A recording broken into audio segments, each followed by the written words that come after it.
A farmer found a lost child in a cornfield, but the next morning, a fleet of news helicopters swarmed his farm. Before we continue, don't forget to subscribe to the channel, like the video, and comment where in the world you're watching from. Let's go. The late summer sun hung low over the wide fields of Harding County, painting the endless rows of corn in a warm, honeyed light.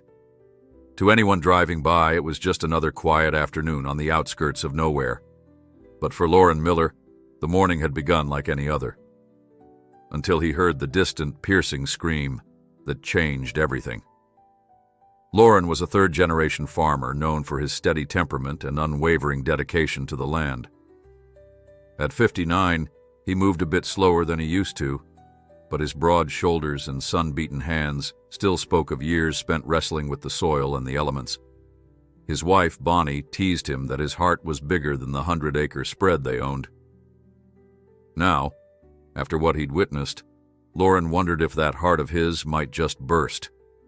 He'd been on his tractor near the far edge of the property when he first heard the noise, high-pitched and frantic, echoing through the corn. Shutting off the engine, Loren stood up carefully, scanning the tall stalks. Nothing but the cicadas and a breeze stirring the leaves. Then he heard it again, a thin, desperate wail. Without hesitation, he hopped down and started pushing his way through the labyrinth of corn, calling out, "Hello? Anyone there?" The hush that followed made him wonder if his mind was playing tricks. A moment later, he heard soft sobbing. He found a little boy curled at the base of a cornstalk, arms hugged around skinny knees, his face streaked with dirt and tears. He couldn't have been more than 6 or 7. At the sight of Loren, the child let out a small whimper and tried to scramble back. Loren knelt down, made himself as non-threatening as possible, and spoke softly the way he would to a frightened calf. "Hey, it's all right. I'm not going to hurt you. Are you lost?" No answer, just those wide, terrified eyes peering at him through a tangle of dusty hair. Gently, Loren reached out a hand. The boy stared at it before cautiously taking hold. He was trembling like a leaf. His clothes, just a thin t-shirt and shorts, were dirty and worn, certainly not enough to keep him warm once dusk came. "Where are your folks, son?" Loren whispered. Again, silence. The boy's lips pressed together in a tight line. He looked as if he'd bolt at the first sign of danger. But something in Loren's voice must have soothed him, because he eased into the farmer's arms, too exhausted or frightened to resist. It took Loren nearly half an hour to make it back to the main path with the child in tow. Every step of the way, he kept glancing down at the boy, who was so light it felt like carrying a wisp of air. He was still trembling, whether from fear or exposure. Loren couldn't tell. "My wife Bonnie, she'll fix you up with some warm soup," Loren murmured as they broke out of the corn and into the open yard behind the farmhouse. Bonnie was in the kitchen, window open to let in the breeze when she spotted her husband crossing the field with a child in his arms. Even from a distance, Loren could see the alarm on her face. A whirlwind of motherly concern, Bonnie ushered them inside, fussing over the boy, pulling out old blankets, offering him water, trying to coax him into eating. But he wouldn't say a word. He just clutched Loren's arm and stared into space, as if any sudden noise might send him running again. Bonnie exchanged a worried glance with her husband. "We need to call the authorities. Someone's got to be missing this child." Loren nodded, his face grave. He'd been thinking the same thing since he found the boy. Loren phoned the sheriff's office, and the deputy on the other end seemed just as concerned. "No one's reported a missing kid, not around here at least," said Deputy Rowan. "But we'll come by, check everything out." The boy flinched when Loren repeated that the police were on their way. He gripped Loren's hand tighter, eyes darting around as though expecting trouble. Loren's heart ached at the sight. "It's okay," he murmured, patting the child's back.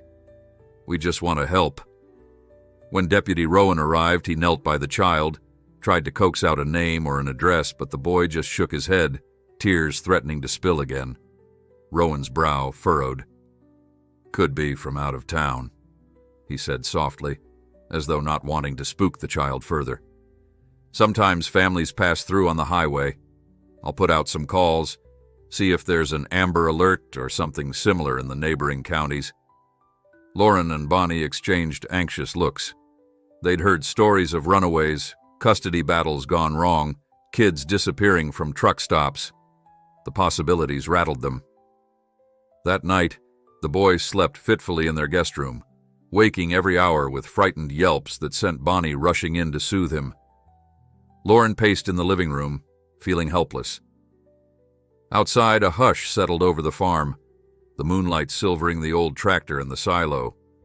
The entire place seemed on edge, as though the land itself sensed a coming storm.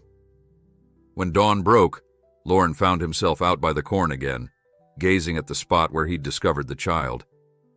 There were no footprints or clues, just an eerie sense that something else was left behind unseen. He'd just started walking back when Bonnie came running out of the house, calling his name. "Lauren, you best come see this." Concern churned in her voice.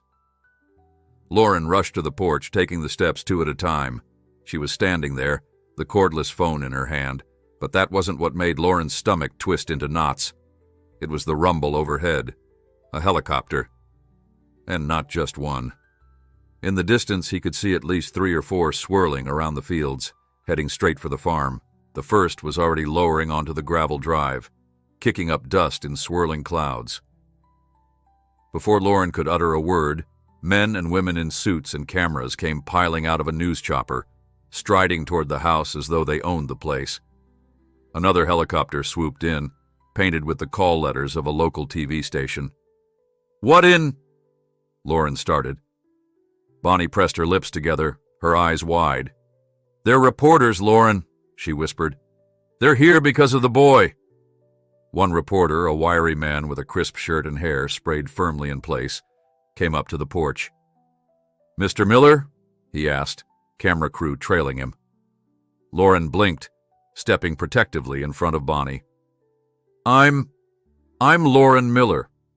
Who are you, and what's the meaning of this?" The man flashed a practiced smile, ignoring Lauren's question. "We're live in 3 minutes," he said to a cameraman, and then turned back to Lauren. "Mr. Miller, is it true you found a missing child in your cornfield?" "How'd you even hear about that?" Lauren demanded. Fear flared in him for the boy's sake, this sudden invasion, these lights and cameras. He saw another reporter approaching the side door, maybe trying to peer through the windows. Then came more questions from the cameraman, the rotors of the choppers still pounding overhead. "Is the child with you now, Mr. Miller? Has he said anything about who his parents are? Did he run away? Is there a bigger story here?" Bonnie looked like a frightened animal caught in headlights. Lauren gently placed a hand on her shoulder. "All we know is we found him. He was lost. He was alone. The sheriff's department is dealing with it." A slender woman with a microphone half-shoved Lauren aside, her press badge flashing. "Sir, we've heard rumors the boy might be connected to a high-profile abduction case across state lines. Is that why the FBI has taken an interest? Can you confirm the FBI spoke with you last night?" "The FBI?" Lauren echoed, dumbfounded. They sure hadn't spoken to him, not as far as he knew. More footsteps crunched on the gravel, and Lauren saw a fresh wave of arrivals, some in suits, some in plain clothes, heading toward them. He heard the word "federal" murmured by one of the news people. This was growing bigger, faster than he could possibly handle. He turned to Bonnie, voice tight. "We need to keep that boy safe. This madness, it's not right." One of the new arrivals, a tall woman with a federal marshal's badge clipped to her belt, offered a calm, authoritative presence. She introduced herself quietly to Loren, ignoring the cameras.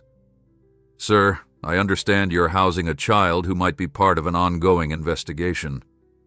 The press got wind of it somehow. Could we speak privately?" Lauren clenched his jaw.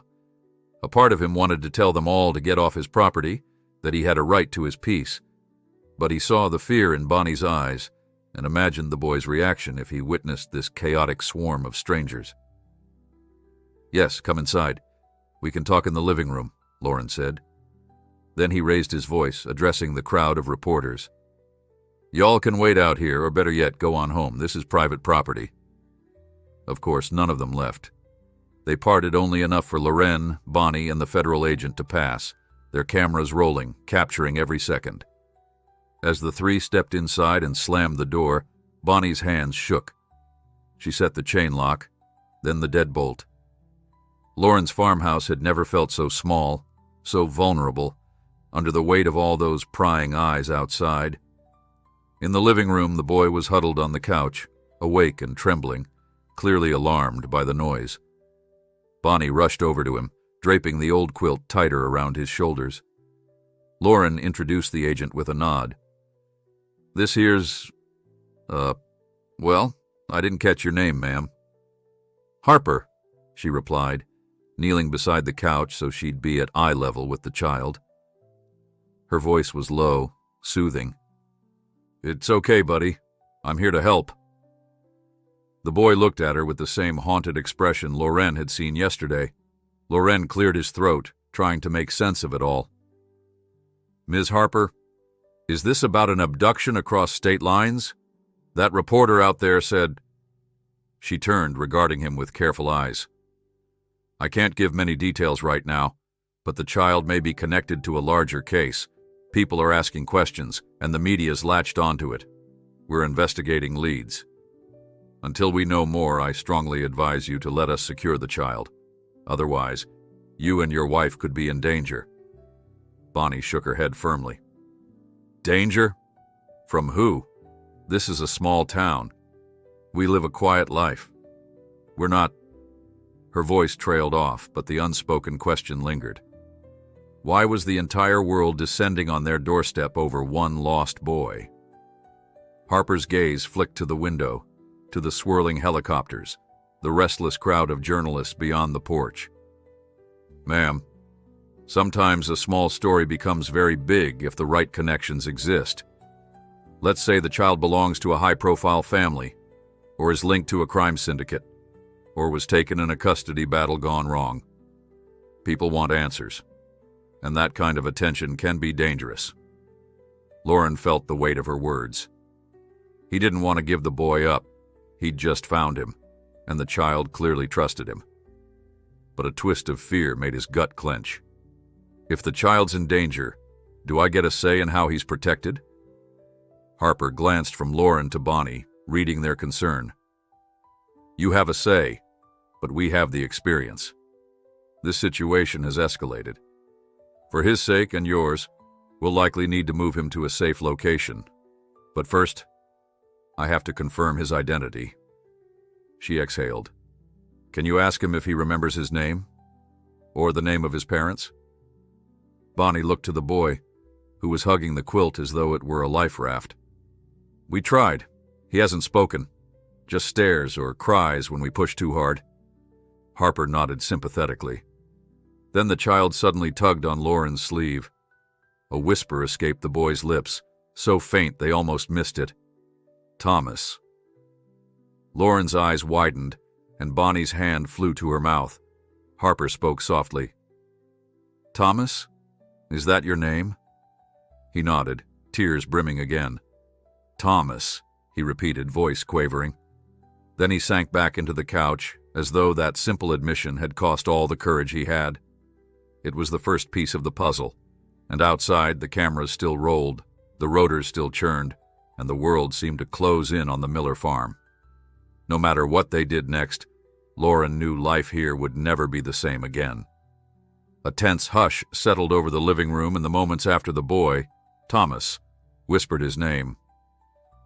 Bonnie stroked his hair, mindful not to overwhelm him, while Lauren stood by Agent Harper, hands balled into anxious fists. The calm they shared in that second was shattered by a frantic pounding at the door. Camera lights flashed through the windows, bright even in the midday sun. Harper moved first, gesturing for Lauren to remain where he was.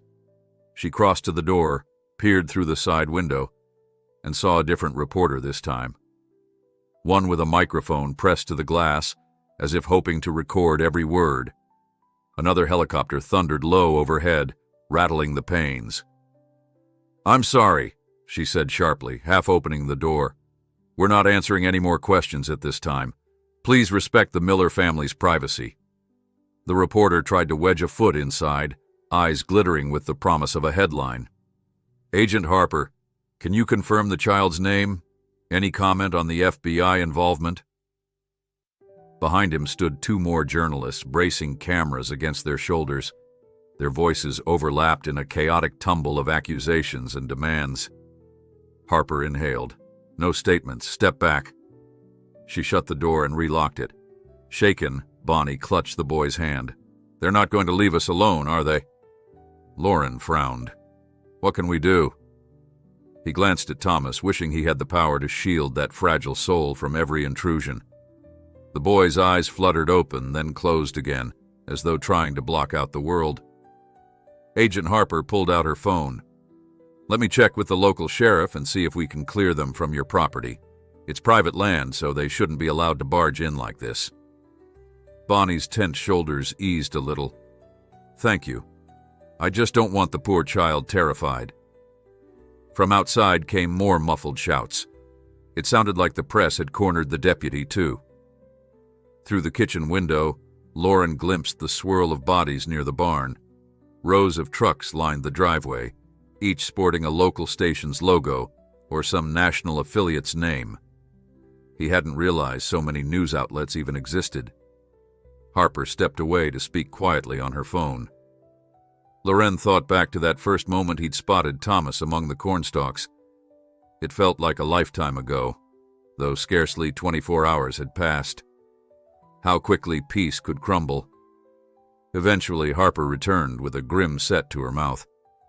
"The sheriff's department will send more deputies.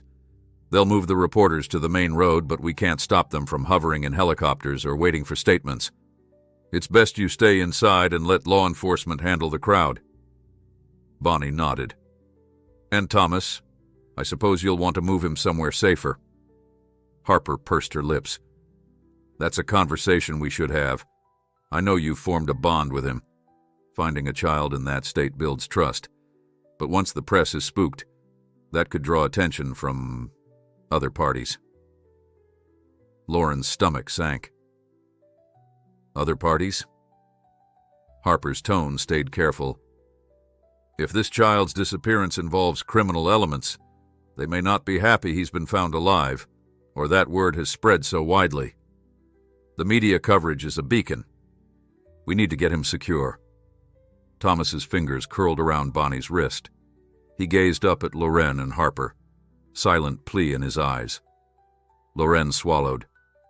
"He's not going to want to leave with strangers. He hardly trusts us, let alone the government." Stepping closer, Harper spoke gently to the boy. "Thomas, right? I'm Harper. I'm here to keep you safe. Can you tell me your last name?" He didn't speak. His tiny chin trembled. She tried again. "Do you remember where you live?" He shook his head, a tear sliding down his cheek. Harper's voice softened. "It's all right. If we can't figure it out just yet, we'll keep trying. For now, how about we find a quieter place for you to stay?" Thomas pressed his face against Bonnie's shoulder. She rubbed soothing circles on his back. "He's too scared to go anywhere," she said, voice catching. "Shouldn't we let him rest here longer? Maybe once the police handle the reporters, we can ease him into traveling." Harper's phone buzzed. She stepped aside to answer. Lauren overheard only fragments, words like urgent, unconfirmed lead, and coordination with state lines. The agent's expression darkened. Finally, she rejoined them, exhaling sharply. "There's a possible break in a missing person bulletin from 3 counties over. Matches the rough age, hair color. Child's name is Thomas Gray. That family reported an abduction 2 days ago, but it isn't confirmed to be him." Bonnie's eyes widened. "Abduction?" Harper nodded. "According to local records, that child was taken from his home in the early hours.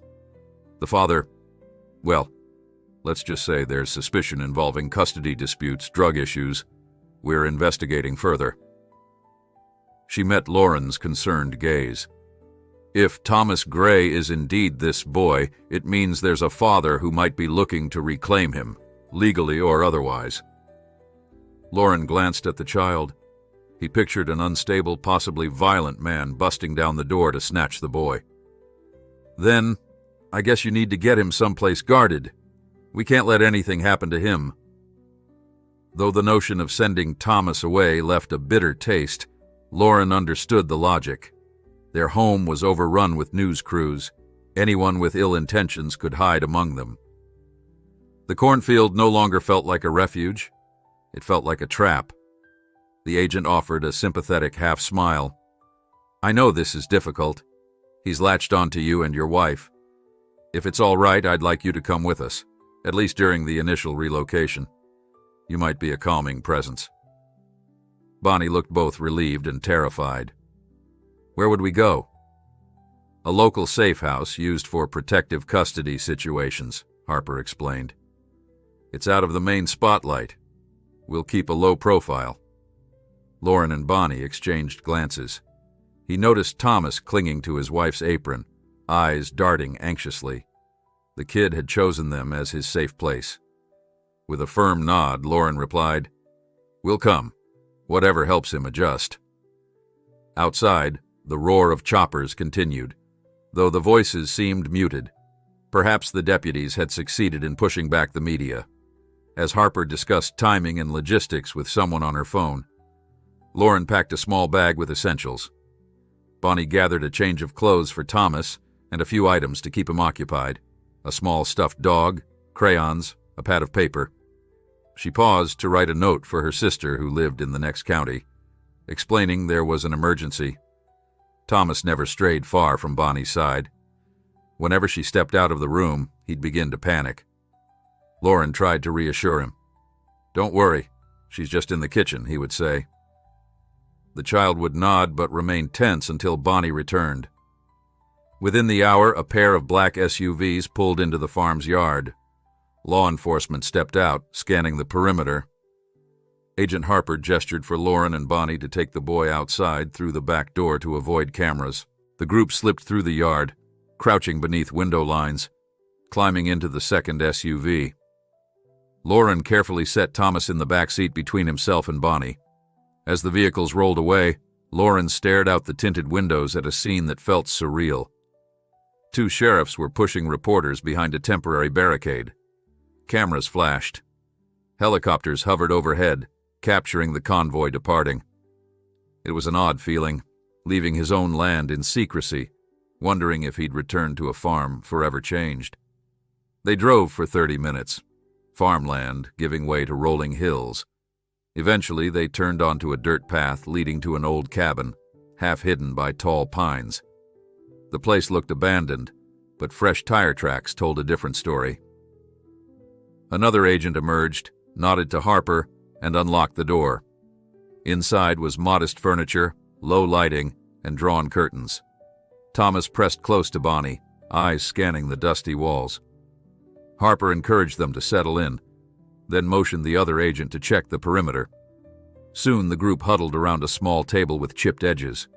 Thomas sank onto Bonnie's lap. Harper cleared her throat. "We'll stay here until we confirm the child's identity.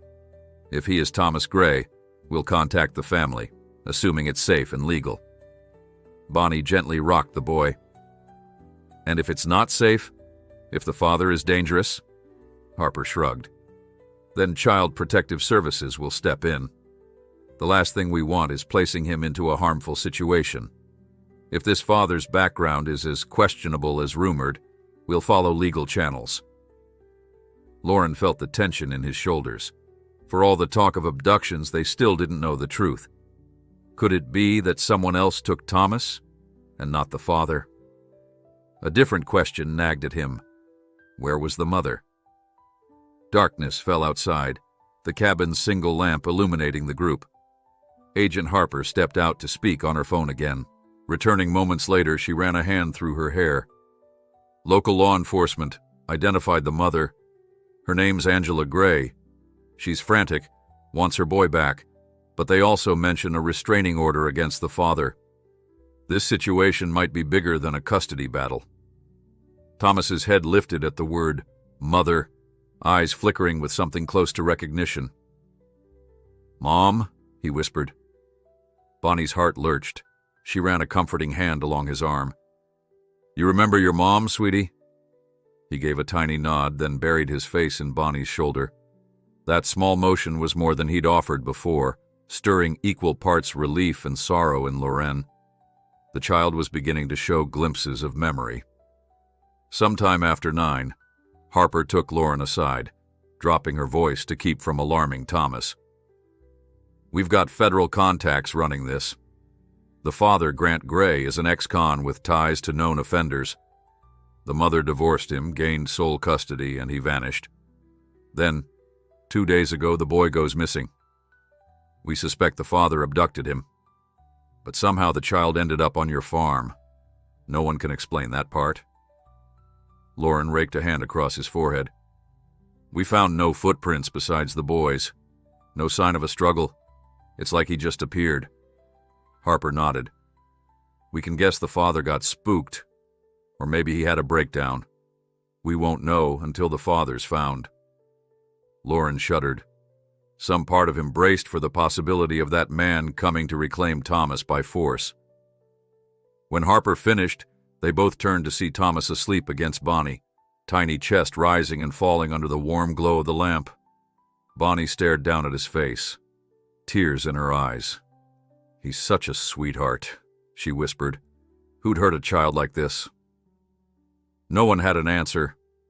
Loren pulled a worn blanket off the old couch, laying it carefully around Thomas's shoulders.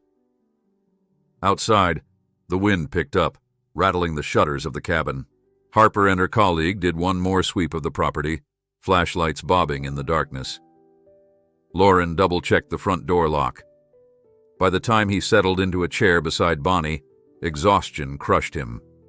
Yet sleep felt impossible. His mind spun with 1,000 uncertainties.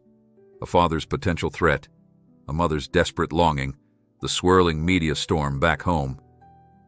He glanced at the boy, safe in Bonnie's embrace, and exhaled. One step at a time, he told himself. Tonight they'd keep him safe.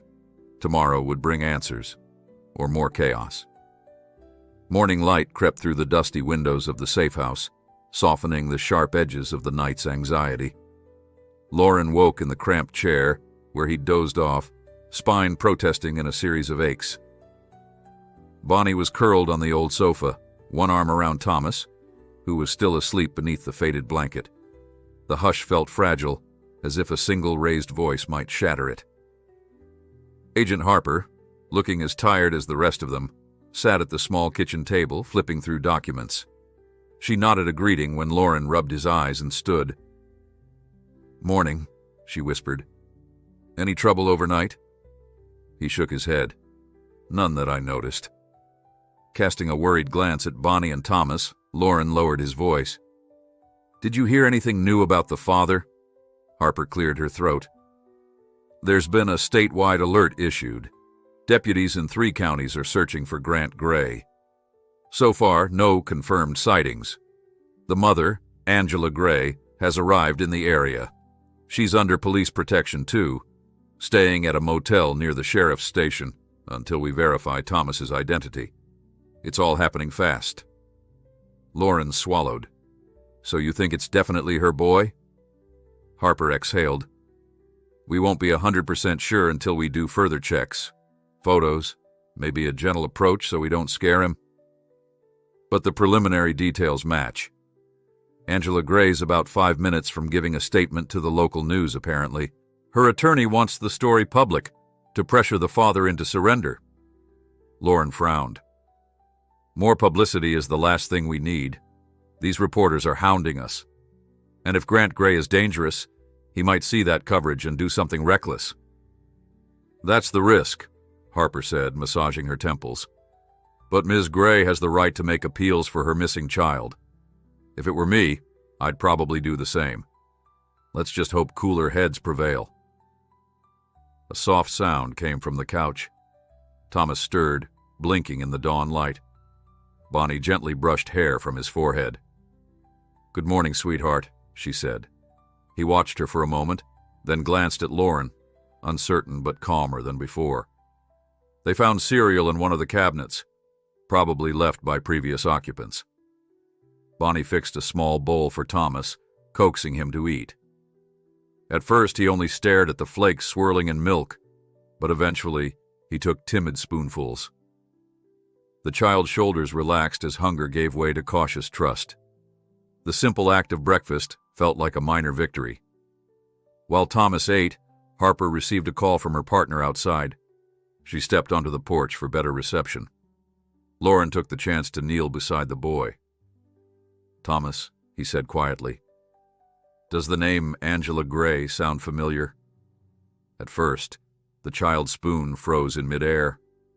"Mom," he whispered at last, voice hoarse with longing. Lauren's heart squeezed.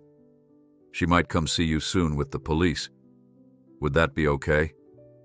Thomas didn't answer, but his eyes filled with tears. He nodded, then returned his gaze to the cereal bowl, as though the conversation cost him all his courage. Bonnie smoothed a hand over his back. "It'll be all right," she promised. Harper stepped back inside. "They've arranged a meeting with Ms. Gray," she told Lauren and Bonnie. "Only if the boy is comfortable. A sheriff's deputy will bring her here in about 2 hours. Are you two willing to stay and help him feel safe?" Bonnie's voice trembled with relief. "Of course." The next hour crawled by. Lauren busied himself examining the property lines outside, mostly to calm his nerves. An unmarked sedan had parked behind the first SUV, so there were now 2 vehicles on site, plus a second agent stationed near the edge of the trees. The morning air felt damp, the forecast threatening rain, but at least the day was quiet. No helicopter rotors, no shouting reporters. Inside, Bonnie convinced Thomas to color on the notepad she'd brought from home. He sat at the kitchen table, scribbling clumsy circles. Now and then, he'd glance around, as if making sure no one would snatch the crayons away. Harper quietly offered him a lineup of photos, 3 pictures of children about the same age. "Thomas," she said softly, "can you point to which photo is you?" He stared, unblinking. Each photo showed a different boy with sandy hair. One wore a football jersey, another a big grin in a family snapshot, and the third was a formal school portrait. Slowly, Thomas raised a finger to the grinning child. Then he tucked that hand against his chest, as if frightened by his own action. Harper's voice turned gentle. "That's you, right? Thomas Gray?" He nodded, bottom lip trembling. The agent's eyes flicked to Bonnie and Lauren. "That's good. It means we have confirmation for his mother. If it's all right with you both, I'll let Ms. Gray know we've positively identified him." Bonnie looked down at Thomas, whose anxiety was building. "He's had enough questions," she murmured. "Poor kid." Harper lowered her tone. "You're right. No more questions right now. We'll handle everything else carefully." Another half hour passed before a distant rumble announced a vehicle on the access road. Lauren peeked out the window, spotting the black and white cruiser. A deputy climbed out, followed by a woman in jeans and a simple blouse, hair pulled back in a messy ponytail. Even at a distance, the anguish on her face was clear. The deputy ushered her toward the porch. Harper beckoned Lauren aside. "Let's keep Ms. Gray in the living room. Thomas can join when he's ready. We don't want to force them together in a big rush." Bonnie guided Thomas into the small bedroom off the main hallway, coaxing him onto the bed with a coloring book. She promised to return shortly. Then she shut the door gently behind her. The child's frightened gaze lingered as it closed. Lauren and Bonnie retreated to the living room, hearts pounding. They'd never facilitated a mother-child reunion under such tense circumstances before. The emotional weight pressed on them like a lead blanket. Harper brought Ms. Gray inside. Angela Gray looked younger than Lauren had expected, maybe in her late 20s. Her cheeks were pale, eyes ringed with dark circles that spoke of countless sleepless nights. She offered a shaky nod at Bonnie and Lauren. "Thank you," she whispered. Her gaze darted around as if searching for her lost son in every corner. I can't believe this is really happening." Bonnie stepped forward, voice gentle. "He's just in the next room. We wanted to be sure he's ready so it isn't overwhelming. He's safe, though. He's been very quiet, but we've done our best to comfort him." Angela's eyes brimmed with tears. "Thank you for taking care of him. When he went missing..." She pressed her lips together, trying to steady herself. Harper put a reassuring hand on her shoulder. "We believe he's physically fine. It's the emotional trauma we're watching. He hasn't said much, but he remembers you." A tear slid down Angela's cheek. Can I see him?" Bonnie nodded. "Let me check if he's okay to come out." Without waiting, she gently tapped on the bedroom door. When she entered, Thomas was huddled on the bed, crayons scattered on the blanket. He looked up with alarm. "Someone's here to see you," Bonnie said softly. "It's your mom, Thomas." The boy's eyes flickered. She set a hand on his shoulder. "Would you like to say hello? You can stay with me if you feel scared." He studied Bonnie's face for a moment. Then, trembling, he slid off the bed and let her lead him by the hand. The living room fell utterly silent as they emerged. Angela's breath caught. She took a hesitant step forward, tears streaking her cheeks. "Thomas," she whispered, voice quavering with wonder and relief. "Honey, it's me." Thomas froze, half behind Bonnie. She knelt down, murmuring gentle reassurances. Slowly, the boy peeked around her arm. His eyes locked onto Angela, recognition mingling with hesitation. Then Angela crouched, arms open. "Oh, my baby," she managed. "I'm so sorry." Her voice broke. For a heart-stopping moment, Thomas remained rooted in place, uncertain. Lauren felt his own chest constrict. But then the boy took a stumbling step, then another, until he was within Angela's reach.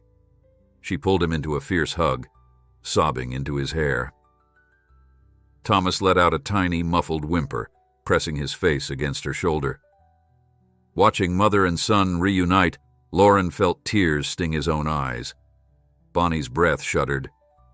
Harper turned away to give them a moment, though her eyes were suspiciously bright. At last, Angela eased back to look into Thomas's face. "Where have you been? I was so scared," she murmured. The boy shrank, not quite ready to speak, but he clung to her. That single gesture spoke volumes. They stayed locked in a trembling embrace for a long time. Harper cleared her throat gently. "Ms. Gray, I'm so glad you two are together again. We do need to ask a few questions soon. But for now, just focus on him." Angela nodded, tears still slipping down her cheeks. "Of course, I'll do anything." She turned to Lauren and Bonnie, gratitude and pain mingling in her eyes. "Thank you for finding him, for keeping him safe. I can never repay you." Bonnie gave a soft smile, though tears still hovered in the corners of her eyes. "He's a brave kid. We're just glad he's not alone anymore." Harper let the reunion continue a few minutes more before gently ushering them all to gather around the small table. The other agent joined them, a notepad in hand. Angela kept an arm around Thomas, who stared at his mother as if still convincing himself she was real. "We'll need your official statement about the abduction," said Harper. "We also need to confirm if the father was the one who took him." Angela's lips thinned. "Yes, Grant. He has a history of drug charges. After I filed a restraining order, he vanished. Then, 3 nights ago, I woke up and Thomas was gone. A neighbor saw Grant's old pickup, but the police couldn't trace him. It's been a nightmare." She hugged Thomas closer. "Where is he now?" Harper didn't mask the concern in her voice. "We don't know. The search is ongoing." Angela swallowed. "He might come after Thomas again." The words hung in the air. Thomas shrank back against her, eyes wide. Sensing his terror, she whispered assurances that she'd never let him go. Bonnie touched the boy's arm softly. Lauren cleared his throat. If it was the father, how did Thomas end up alone in my cornfield? Did Grant abandon him? Did the boy run? Angela shook her head. I don't know. Maybe he got lost. Maybe Grant realized law enforcement was close, but... She squeezed Thomas's shoulder. No matter how it happened, I'm just relieved to have him back. Harper set down her pen. We'll place both mother and child under protective supervision. The father's still out there. Until he's caught, we can't be sure of anyone's safety. Angela regarded Lauren and Bonnie. You two have done so much already, but could we stay near you a bit longer? Thomas seems calmer with you around. Bonnie and Lauren exchanged glances. The idea of more time away from home was daunting, but seeing Thomas's anxious face made the decision simple. Bonnie nodded. Of course, if that's what's best. We'll do anything to help. Agent Harper arranged for 2 more deputies to patrol the perimeter around the old cabin, their cruisers discreetly tucked behind a stand of pines. The wind picked up in the afternoon, sending an occasional swirl of dust across the clearing. Inside, the atmosphere was calmer than it had been, though everyone remained on edge. Angela Gray hardly let Thomas out of her embrace, and the boy seemed content to hold on to her the way a leaf clings to a branch in a storm. Lauren could see Bonnie's natural kindness shining through even in these tense circumstances. She offered Angela a cup of tea, then pulled Harper aside to whisper, We've got to feed them. I'll see if there's anything left in the pantry. Harper nodded. We'll let Ms. Gray and Thomas settle a bit. If you'd like to cook, that would help make things feel more normal for him. Bonnie found some beans, a bit of rice, and a few canned vegetables in the safe house cupboards, enough to make a simple stew. She set water to boil on the stovetop, rummaging around for a ladle and pot. Lauren joined her, rolling up his sleeves. Their small talk was hushed, as though they feared even the sound of their own voices might draw unwanted attention. He slipped an arm around her waist for a moment and said softly, You okay? Bonnie nodded, leaning against him. I just wish it didn't feel like we're all fugitives in our own county. Lauren understood. His thoughts drifted to the fields back home, no doubt swarming with news vans. Never in his life had he wanted so badly to walk his own property in peace, but he knew they were needed here. Thomas was trusting them, and so was Angela. In the living room, the mother and child shared the small couch, Thomas occasionally glancing over at Bonnie and Lauren through the open kitchen doorway. Every so often he'd shift as if to get up, then simply huddle closer to Angela. She stroked his hair, murmuring reassurances he probably needed to hear 1,000 times before they'd sink in. Agent Harper hovered near the front window, phone in hand. She kept her voice low, but Lauren heard snatches of conversation. No sign of him yet. We're coordinating with state troopers, and we'll need a statement from Ms. Gray under oath. Finally, Harper clicked off the call and approached Angela. I just spoke to your attorney.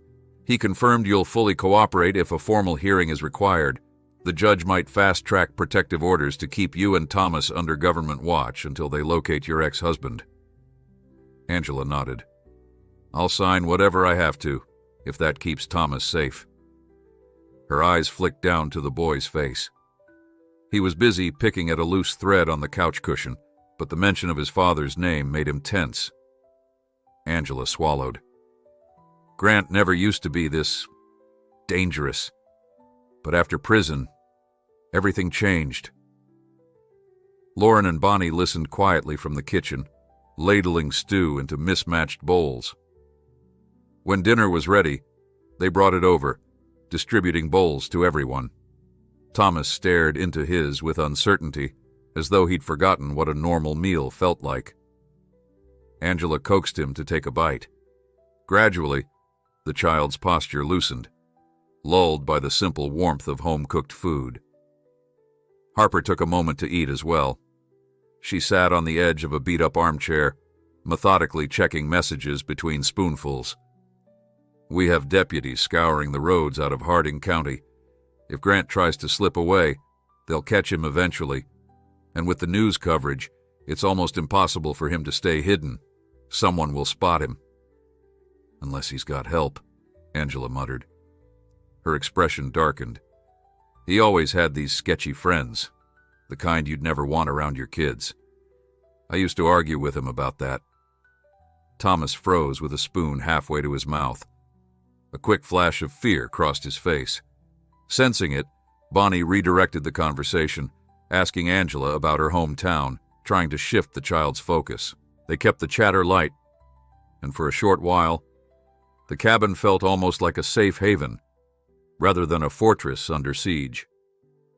Outside, the rain that had threatened all morning finally began, pattering softly on the roof. The deputies huddled under the overhang to stay dry, silhouettes visible through the curtained window. Lauren glimpsed them glancing at the darkening sky, radios crackling with routine check-ins. He wondered if the weather might dissuade the press from lingering at the farm. After they finished eating, Harper asked Angela for a private word in the adjoining room. Thomas sat on the couch, hugging a small plush dog Bonnie had discovered in a closet. Lauren offered an encouraging smile, but the child's gaze was distant, as though his thoughts were drifting someplace no one else could reach.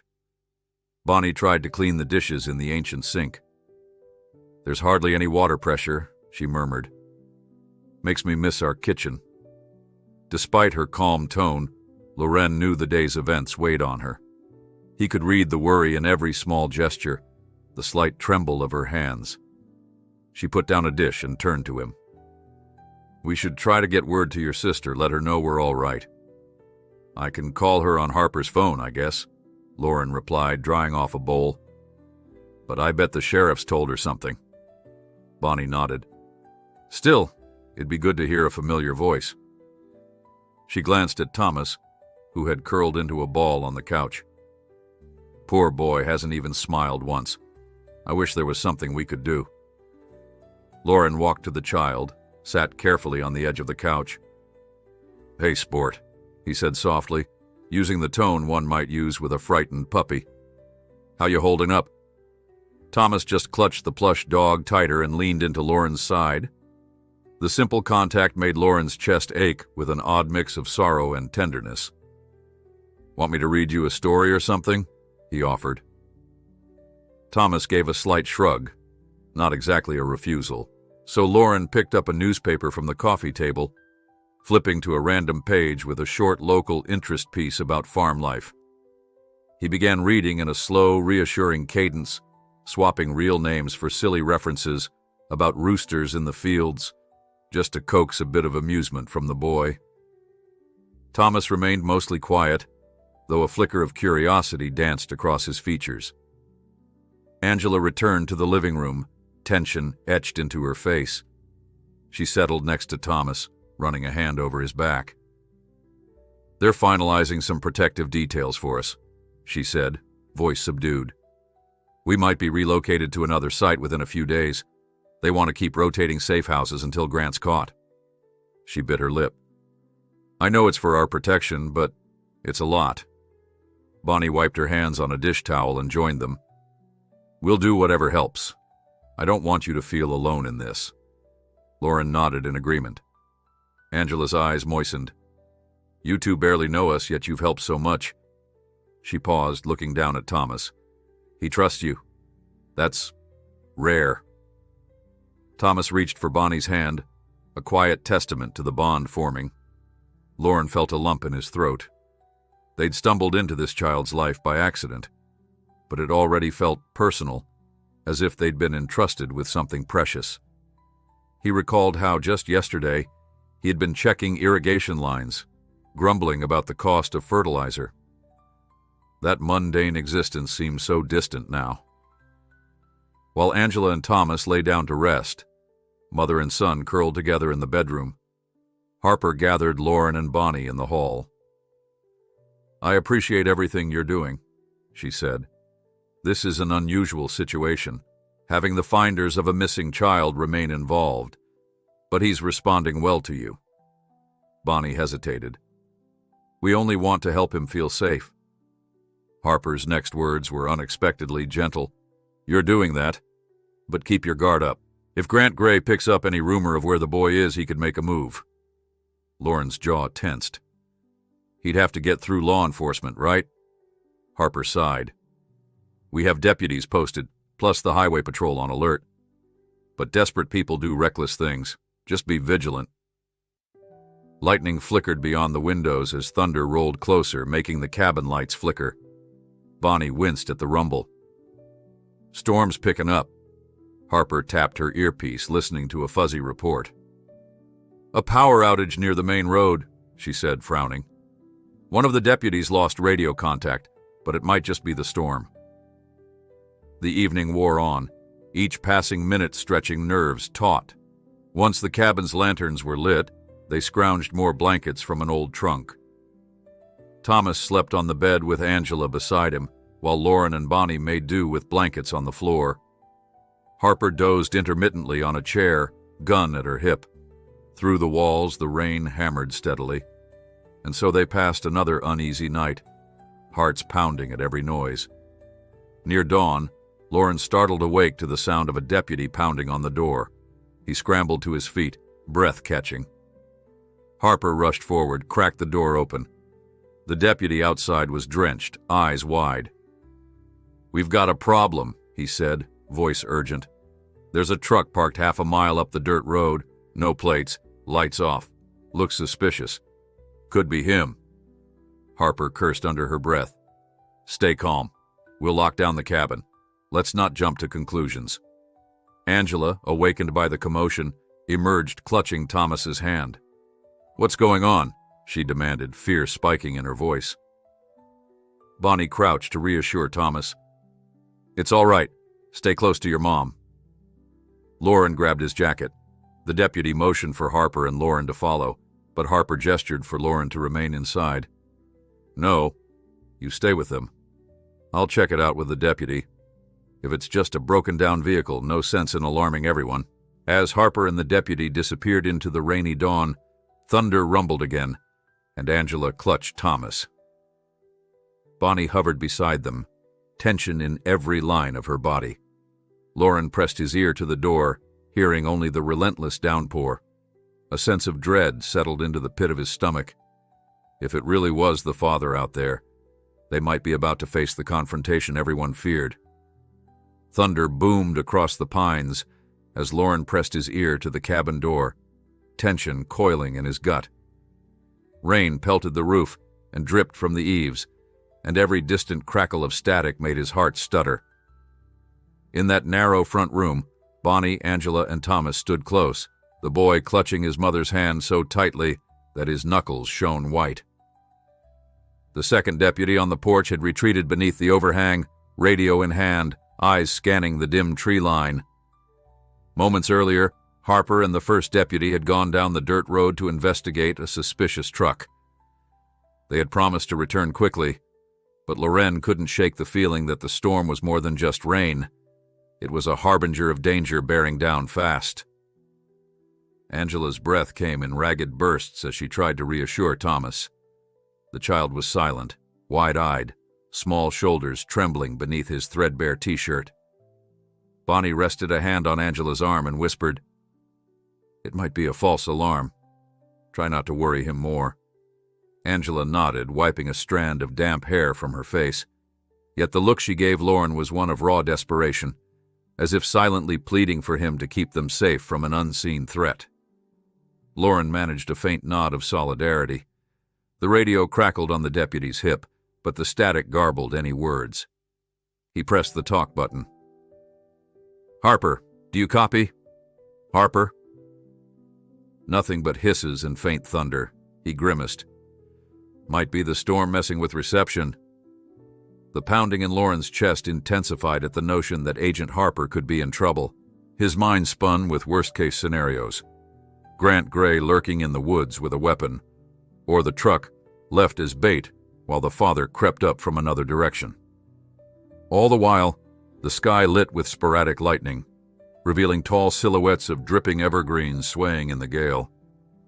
At length, The deputy tried again, stepping off the porch into the downpour. "Harper, come in!" A burst of static hissed. Then a broken voice, Harper's, cut through. "We're half a mile west. The truck's empty. License plates removed. No sign of the driver." The transmission crackled and her voice returned, urgent. "Footprints leading into the forest. Stand by." The deputy acknowledged quietly, motioning for Lauren to lock the door. Lauren swallowed hard and did just that, sliding the deadbolt with shaky fingers. Lightning revealed Bonnie's pale face behind him. She pulled Angela and Thomas closer to the center of the living room, away from the windows. "So he is out there," Angela whispered, arms protectively curled around Thomas's shoulders. The boy huddled against her, eyes darting like a cornered animal's. Lauren, forcing a calm he didn't feel, said, "If Grant's on foot, the deputies have the advantage." But the words rang hollow in his own ears, especially with the storm ravaging any clear lines of sight. Lightning flared again, painting every window in harsh white. In that split second, Lauren thought he saw a figure beyond the pines, but the after-image vanished too quickly to be sure. The deputy cursed under his breath. "Storm's too strong to send in more cars. Roads are turning to muck. If Harper needs backup, they'll have to slog through." He tried the radio once more, but only faint pops responded. "They'd better circle back soon. We can't leave the cabin unguarded." Lauren inhaled. "I'll stay here with them. You do what you need to do." The deputy cast a doubtful look. "My orders are to keep you folks protected. I won't abandon post." He stood near the door, scanning the yard through the small window. "If that man's out there, we'll see him coming." Lauren turned back to the others, mustering a reassuring smile. "We're all right. The door is locked, we have an armed deputy, and Harper's searching the woods. Let's just stay together." Angela tugged Thomas down onto the couch and lifted him into her lap. Bonnie hovered by their side, smoothing the boy's damp hair. He gazed up at her, eyes brimming with confusion. "Is the bad man out there?" he whispered. Bonnie pressed her lips together. "We don't know, sweetie. But you're safe with us." A hard gust rattled the cabin walls, making the lantern on the table flicker. The deputy cursed again. "Wind's picking up. If a tree falls on the line, we'll lose power." Angela's voice trembled. "We already lost contact with half the world. Now the lights too?" Lauren could see her fear mounting. He laid a hand on the back of the couch. "Even if we lose lights, we have flashlights. We'll make do." A resounding crack of thunder shook the cabin. All at once, the overhead fixture sputtered, dimmed, and blinked out. Bonnie let out a stifled gasp. Thomas whimpered, burying his face in Angela's shirt. The deputy unclipped his flashlight, flicking it on to cast a sharp beam across the living room. "It's just the storm," he muttered. "Everyone stay put." Lauren groped for the lantern, found it, and lit a match. Its soft glow danced against the dark corners, comforting as best it could. Angela rocked Thomas gently, humming a tuneless lullaby to keep him calm. Rain battered the roof in wild sheets. Each time lightning flared, Lauren's gaze shot to the windows, half expecting a silhouette pressed against the glass. But the yard remained black and empty. Minutes felt like hours. Then, above the storm, came a noise that set Lauren's nerves on edge, the crunch of footsteps on wet gravel. The deputy stiffened, shining the flashlight toward the door. "Who's there?" he barked, stepping forward with his hand on his holster. Lauren felt his pulse thunder in his ears. In the hush that followed, everyone held their breath.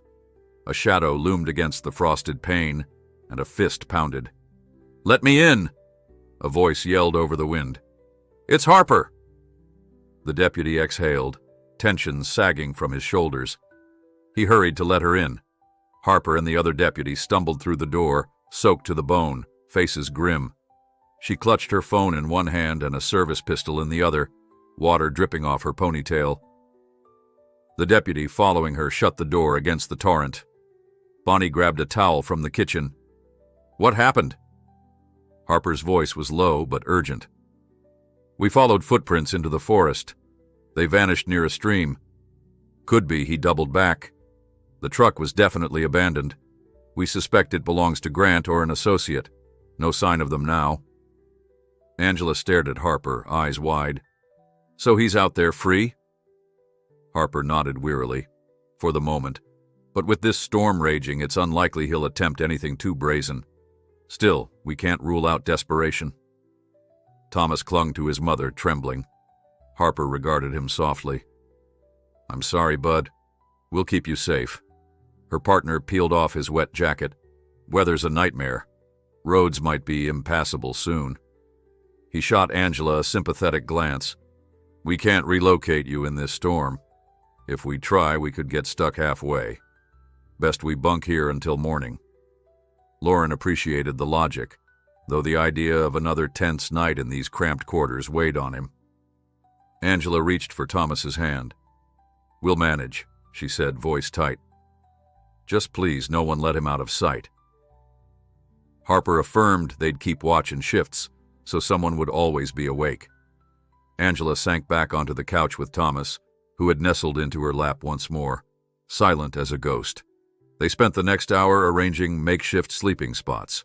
The deputy manning the perimeter stayed near the door, while Harper toweled off and took a seat by the window, eyes scanning the dark. Lauren and Bonnie retired to a corner of the room with a couple of blankets. Rain hammered the shingles in an unrelenting drone. Occasionally, thunder boomed, rattling the walls. Each time Thomas jerked awake, fear shining in his eyes. At some point near midnight, the storm grew fiercer, lightning illuminating the pines in strobe-like flashes. Lauren couldn't sleep, so he paced quietly, stepping around chairs and huddled figures.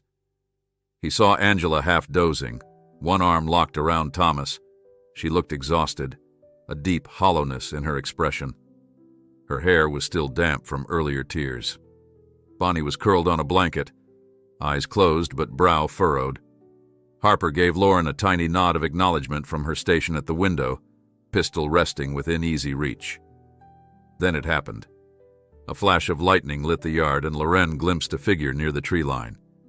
He sucked in a breath, stepping closer to the window. The shape was gone in the next flicker of darkness. He wasn't sure if his eyes were playing tricks.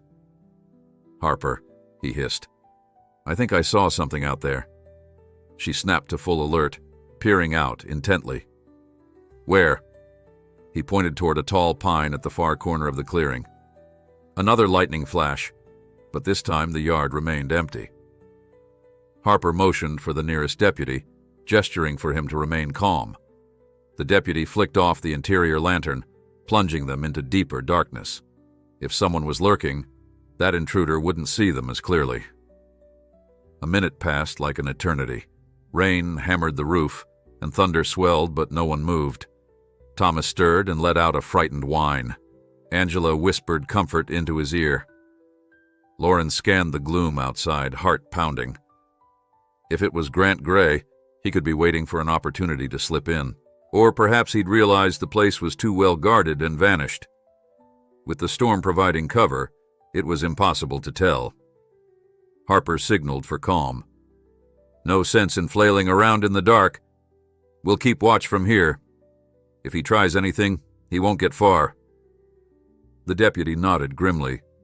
Gradually, they turned the lantern back on, though they kept it low. Angela closed her eyes, hugging Thomas closer. This can't go on forever, she murmured, voice quivering. What if we never catch him? Bonnie placed a gentle hand on her shoulder.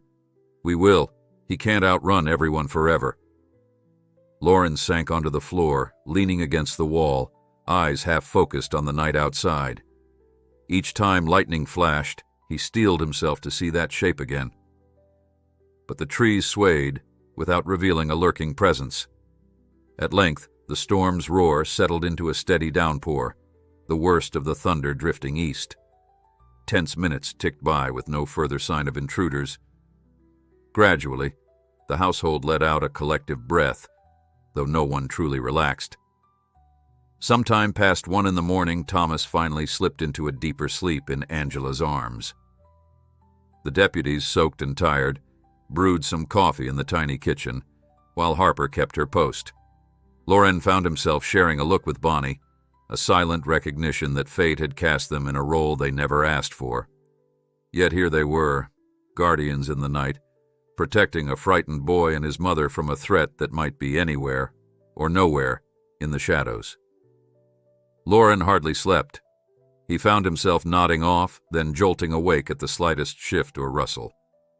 Outside, the storm ebbed, fading into a steady drizzle that tapped the roof like a distant clock. Agent Harper's phone chimed softly every so often with updates, though the signal was weak. Each time she would tense, skim the screen, and mutter a quick reply before drifting back to watch the darkness. The tension in the cabin remained coiled tight, as though all of them were poised on a razor's edge. Near 2 a.m, a distant siren cut through the quiet. Loren wasn't sure if it was related or just the usual county business, someone sliding off a wet road or a false alarm triggered by lightning. But the sound crawled under his skin, making him wonder if they were sitting ducks in a battered safe house. His farm was far from normal now. He pictured those news crews still staked out, waiting for fresh developments on the missing child. Did they have any clue he was gone, holed up in a place like this? He rose from his blanket on the floor and peered into the narrow bedroom, checking on Angela and Thomas. The boy was curled up, small fists gripping a corner of the blanket. His mother dozed fitfully, her cheek resting on the pillow close to his. A pang of empathy shot through Loren. These two had been forced into upheaval. Less than 2 days ago, the child was alone in a cornfield, and now they all feared the father might emerge from the trees at any moment. Bonnie stirred, pushing back her hair. "You okay?" she murmured. He nodded. "Just restless. You should try to sleep. I'll take a watch if Harper needs a break." Bonnie made a tiny sound of assent, but didn't lie back down. Instead, she rose and joined him near the room's threshold, eyes settling on Thomas's sleeping form. "He looks so peaceful right now, and yet so fragile," she whispered. "I hope this ends soon." They returned to the front room. Harper, standing by the window, turned toward them. "Any sign of movement?" Loren asked gently. She shook her head. "All quiet. My partner's patrolling the perimeter. The second deputy is out back. The plan is to ride out the night. Come daybreak, we'll reevaluate." Bonnie sank onto a chair, rubbing her temples. I don't know how we got here, all of us. Feels like a bad dream." Harper's lips pressed together. "I'm sorry you were pulled in, but I'm grateful you found Thomas when you did. Another day alone out there. Who knows what might have happened." Thunder rumbled once more in the distance, far gentler than before. Loren sank onto the creaky sofa, bracing an elbow on his knee. If Grant really is lurking, he's got fewer options as time passes. The roads are muddy, cops searching. He won't slip away forever. Harper nodded, though her posture never relaxed. Still, corners breed desperate moves. Let's remain vigilant. She paused. "You should try to rest, Mr. Miller, I promise. If anything stirs, we'll wake you." Loren managed a wan grin. Telling a worried man to rest is like telling the sun not to rise. But I'll try. He closed his eyes for a moment, listening to the patter of rain. Memories spun behind his eyelids.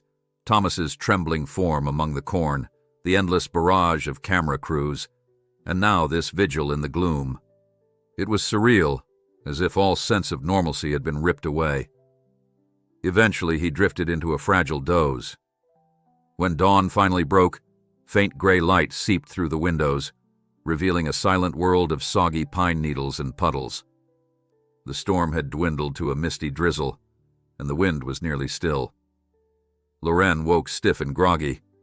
He caught Bonnie's gaze. She offered a tired half-smile that spoke volumes about their shared exhaustion. Across the room, Angela was awake, gently combing her fingers through Thomas's hair. The boy blinked as if surprised to see daylight. Deputy Wilkes, the younger of the two lawmen, offered a grunt of greeting as he stepped in from outside. No sign of trouble overnight. Just trees dripping and raccoons prowling. I think we're clear for now. The unspoken disclaimer, "for now," hung in the air.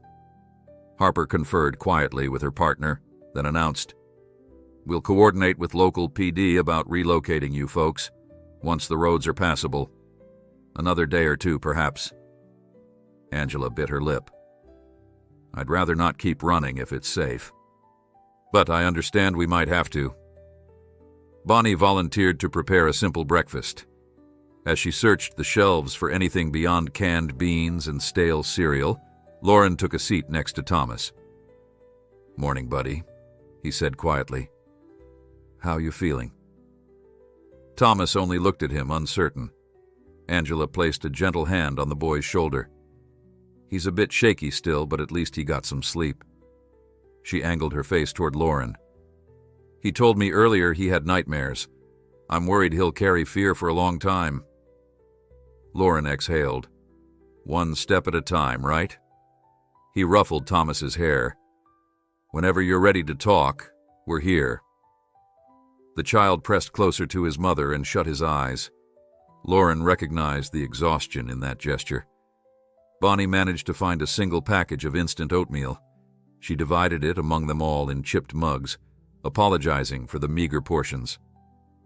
"Never thought I'd miss our own kitchen so badly," she joked weakly, "but it's better than nothing." Thomas took a few spoonfuls, then set it aside. Lauren understood. The appetite for normalcy vanished under stress like this. Outside, the day brightened little by little. Through the windows, Lauren glimpsed patches of blue beyond the receding clouds. The deputy who'd worked the overnight shift yawned, stepping out to the porch for fresh air. Angela coaxed Thomas to color in the notepad again, hoping to distract him from the swirling adult worries. Harper's phone buzzed, and she picked up. "Agent Harper," she said, glancing at the others. She listened intently, mouth tightening. "Understood. Yes, they're both here with me." A pause. "All right, copy that. Keep me informed." She ended the call, stepping forward. "That was the sheriff's office. They have a potential lead on Grant's location. Witness claims to have seen a man matching his description at a run-down gas station outside Oakton." Angela's head snapped up. "Oakton is just 2 towns over." Harper lifted her hands, cautioning calm. "It could be an old sighting, or the witness might be mistaken. But a patrol is checking it out right now. We'll see if it's credible." Thomas's grip on his crayon tightened. Angela rubbed his back. "So we just wait?" "For now," Harper replied. "Though if this lead pans out, it might put us closer to an arrest. Meanwhile, I've requested a short phone interview for you, Ms. Gray, if you'd like to address any public concerns or false rumors. The media is hungry for details, but it's your choice." Angela looked pained. "God, the media. I'm so tired of being a story. But maybe it'd help people understand. And if it draws more witnesses or tips on Grant, that's good too." She glanced at Thomas. "I just don't want him to keep seeing his face on the news." Harper nodded. "We can keep the conversation short and controlled. No revealing our current location. Just reassure the public that Thomas is safe. Ask for continued help locating Grant. That's it." Angela breathed shakily. "All right, let's do it." They set up in a corner near the window with a borrowed phone from the deputies, away from Thomas's earshot. Lauren watched as Angela answered questions from some local news anchor, voice trembling, but determined. "I just want to thank everyone for their concern. My boy is safe, and we're grateful to the Miller family for finding him, and—" She paused, blinking back tears. "We ask that if anyone has information about Grant Gray's whereabouts, please contact the authorities. We want him to come in peacefully. We only want Thomas protected." When she hung up, her shoulders sagged. Bonnie offered a comforting arm around her. "You did fine," she said gently. "Hopefully that helps." Thomas, finished scribbling on his page, stood uncertainly. Lauren beckoned him over. What did you draw, buddy? The boy hesitated, then held up the page. Crayon lines formed what looked like a tall figure, beside a smaller figure, both under a blue scribble that might be sky. Lauren recognized a child's attempt to depict something that weighed on him. "Is that you?" he asked softly. Thomas nodded, pointing to the smaller figure. His face twisted in sorrow. "Daddy," he whispered, touching the taller one. Angela's eyes brimmed with tears as she moved nearer. "I'm so sorry, baby." She knelt, resting a hand on the paper. "We'll get through this together." He didn't speak again, just wrapped his arms around Angela's neck. After that, the cabin fell quiet. The two deputies stepped outside to confer, leaving Harper inside. Lauren noticed Harper scrolling her phone, reading updates. Her expression darkened. She caught his eye and approached. They found an abandoned campsite on the outskirts of Oakton. The man had fled by the time officers arrived. "There's reason to believe it's Grant. He's on the move." Lauren inhaled, dread slithering up his spine. "So we still don't know if he's heading here or away?" Harper shook her head. "Too soon to tell. They're putting up more roadblocks." She lowered her voice. "This might become more dangerous for your farm, for you two. If he decides to confront you in some twisted attempt to reclaim Thomas, he might go back there first." Bonnie joined them, hearing the tail end of the conversation. She paled. "Our farm. That's the only place we've got. We left it in such a rush." Harper touched her shoulder gently. "We've stationed local law enforcement around your property to keep the press at bay. But it's possible Grant might slip through if he's desperate. I'm sorry." Bonnie swallowed. Anxiety etched across her features. "What do we do?" "Stay under protection. Once we confirm Grant's path, we'll regroup. For now, we remain put."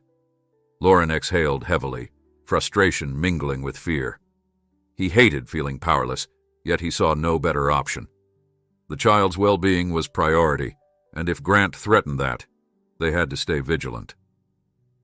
By late morning, the rain lessened to a drizzle. Harper's partner got a call from dispatch about the roads improving slightly.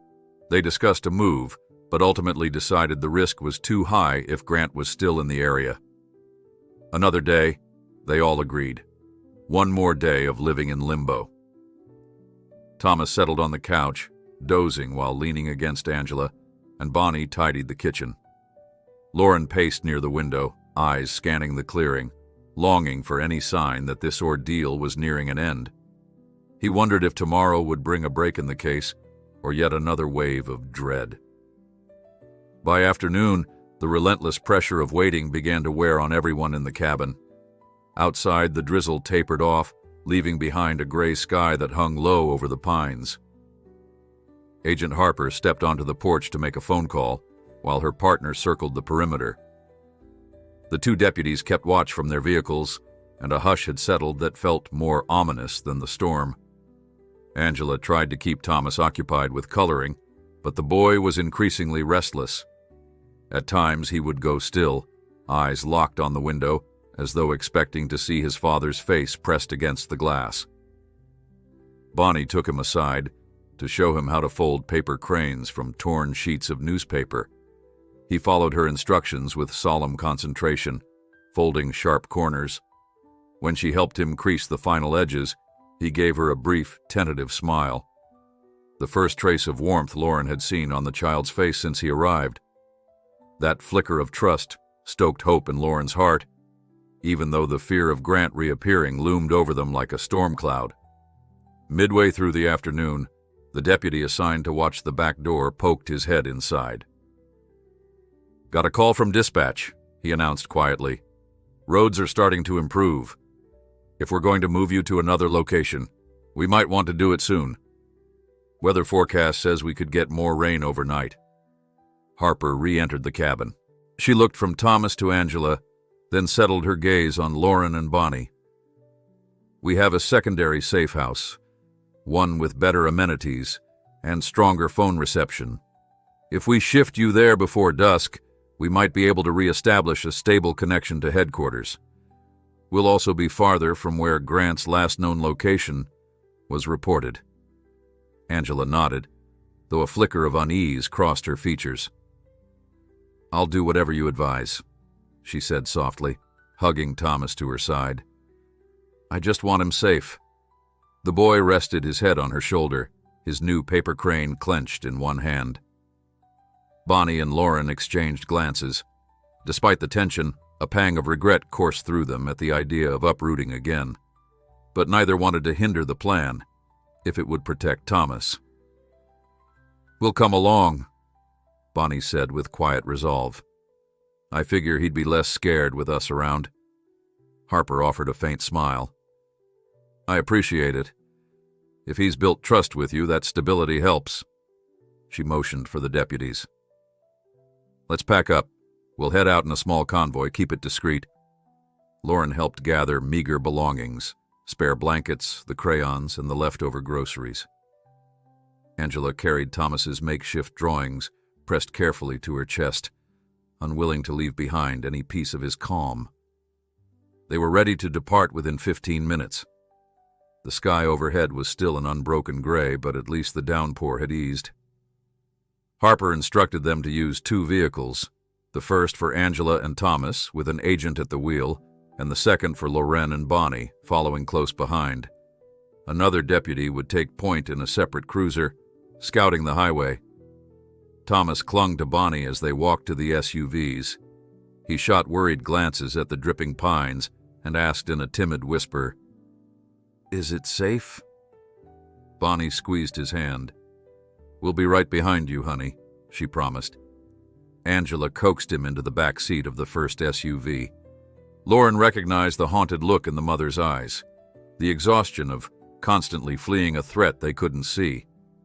Harper slid into the passenger side of that same vehicle, directing the driver. Lauren and Bonnie climbed into the second SUV with a deputy named Russo, who checked his sidearm before starting the engine. "Our route's mostly paved," Russo told them, "but keep your eyes open. If we see anything suspicious, we'll radio the others." The small caravan rolled out of the muddy clearing. Lauren caught a final glimpse of the forlorn cabin before it disappeared behind the tall pines. They crept along the dirt road, avoiding deep ruts and puddles. Eventually, they reached a county highway that stretched through farmland and wooded glens. Gray light filtered through the clouds, giving the land a somber cast. Russo kept a tight distance behind the lead SUV. The second deputy's cruiser led the way, lights off, trying not to draw attention. Bonnie's gaze flicked between the side mirrors, searching for any sign of a trailing vehicle. Lauren recalled those news helicopters that had once swarmed overhead, relieved at least to see no sign of them now. Most of the media, he guessed, would have retreated or shifted their coverage once the leads dried up. Still, that left the possibility of Grant lurking, or any associate he might have. They passed an old service station, boarded up and graffiti-stained, then a mile-long stretch of farmland with withered corn stalks from last season. Loren wondered if the next turn might bring them closer to home. He doubted they'd risk staying on his farm, but the pang of missing it cut deep. He missed the smell of the soil, the satisfaction of feeding the animals at dawn. Bonnie reached over and squeezed his hand, as though reading his thoughts. At a crossroads, the deputy's cruiser signaled right. Both SUVs followed. They traveled another few miles without incident. Rain returned in a gentle patter, smearing the windshield. Russo slowed slightly, caution in every movement. "We're heading near Holcomb," he said. "Small town, mostly farmland. The safe house is about 3 miles beyond it, near an old orchard." Loren nodded, scanning the empty fields. The group pressed on, wipers swishing. Half a mile from town, the leading cruiser braked abruptly. Lauren craned his neck, trying to see. The first SUV carrying Angela and Thomas also slowed. Russo cursed under his breath, tapping the brakes. A lone pickup truck was stopped in the road, hazard lights flashing, angled so that it partly blocked the lane. The deputy in the cruiser stepped out, one hand near his gun. Rain slicked his uniform as he approached the driver's side of the pickup. Harper opened the passenger door of her SUV, scanning the area with a cautious frown. Lauren's heart pounded. "Could be just a breakdown," Bonnie murmured, though her face betrayed worry. Russo nodded, but unholstered his weapon. "We're not taking chances." From inside the SUV, Loren and Bonnie watched the deputy speak to whoever sat in the pickup. The man in the truck appeared to be older, with gray hair and a weathered jacket. After a minute, the deputy turned, waved them forward, and the pickup eased to the shoulder. Relief sagged through Lauren's bones. Just a random breakdown, apparently. They started moving again, passing the idling pickup. The older man in the driver's seat lifted a hand in thanks, and Lauren glimpsed a battered face with an apologetic smile. It was only after they'd gone another 100 yards that a prickling doubt crept into Lauren's mind. Something about that man's eyes had seemed oddly intense, fleeting as the contact was. A swirl of uncertainty twisted in his stomach.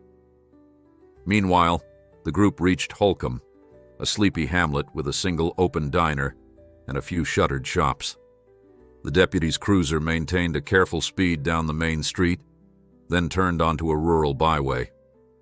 Lauren could see the orchard in the distance, rows of twisted apple trees on both sides. The new safe house was said to be at the far edge, hidden behind old barns. Suddenly, the static on Russo's radio erupted. A frantic voice crackled. "Shots fired at the gas station. Male suspect in a gray hoodie, brandishing..." Then it cut off. Russo tensed, radioing back. "Repeat. Shots fired where?" Silence followed. Harper's SUV slowed, hazard lights blinking. Loren saw Harper gesturing from inside, presumably conferring with the lead cruiser. Angela's anxious face peered out the rear window. Russo tried again. "Dispatch, come in. Shots fired, location?" Another short burst of static, then a broken voice. "Near 8 Highway, suspect..." The rest garbled into nonsense. The deputy in front signaled that they should press on, presumably to get Angela and Thomas safely to the orchard. Lauren's pulse hammered. If Grant was brandishing a weapon elsewhere, did that mean they'd finally corner him? Or had he been spooked again? Bonnie clutched the seat. "God help anyone caught in crossfire," she whispered. Russo nodded grimly, accelerating. "We'll get you to safety, then regroup." They turned down a narrow lane, flanked by tall apple trees, their branches heavy with wet leaves. The house at the end was a squat, 2-story structure with peeling paint. A battered barn loomed on one side, half collapsed from neglect. The deputy's cruiser stopped in the gravel yard, and Harper's SUV parked beside it. Loren and Bonnie's vehicle rolled in behind.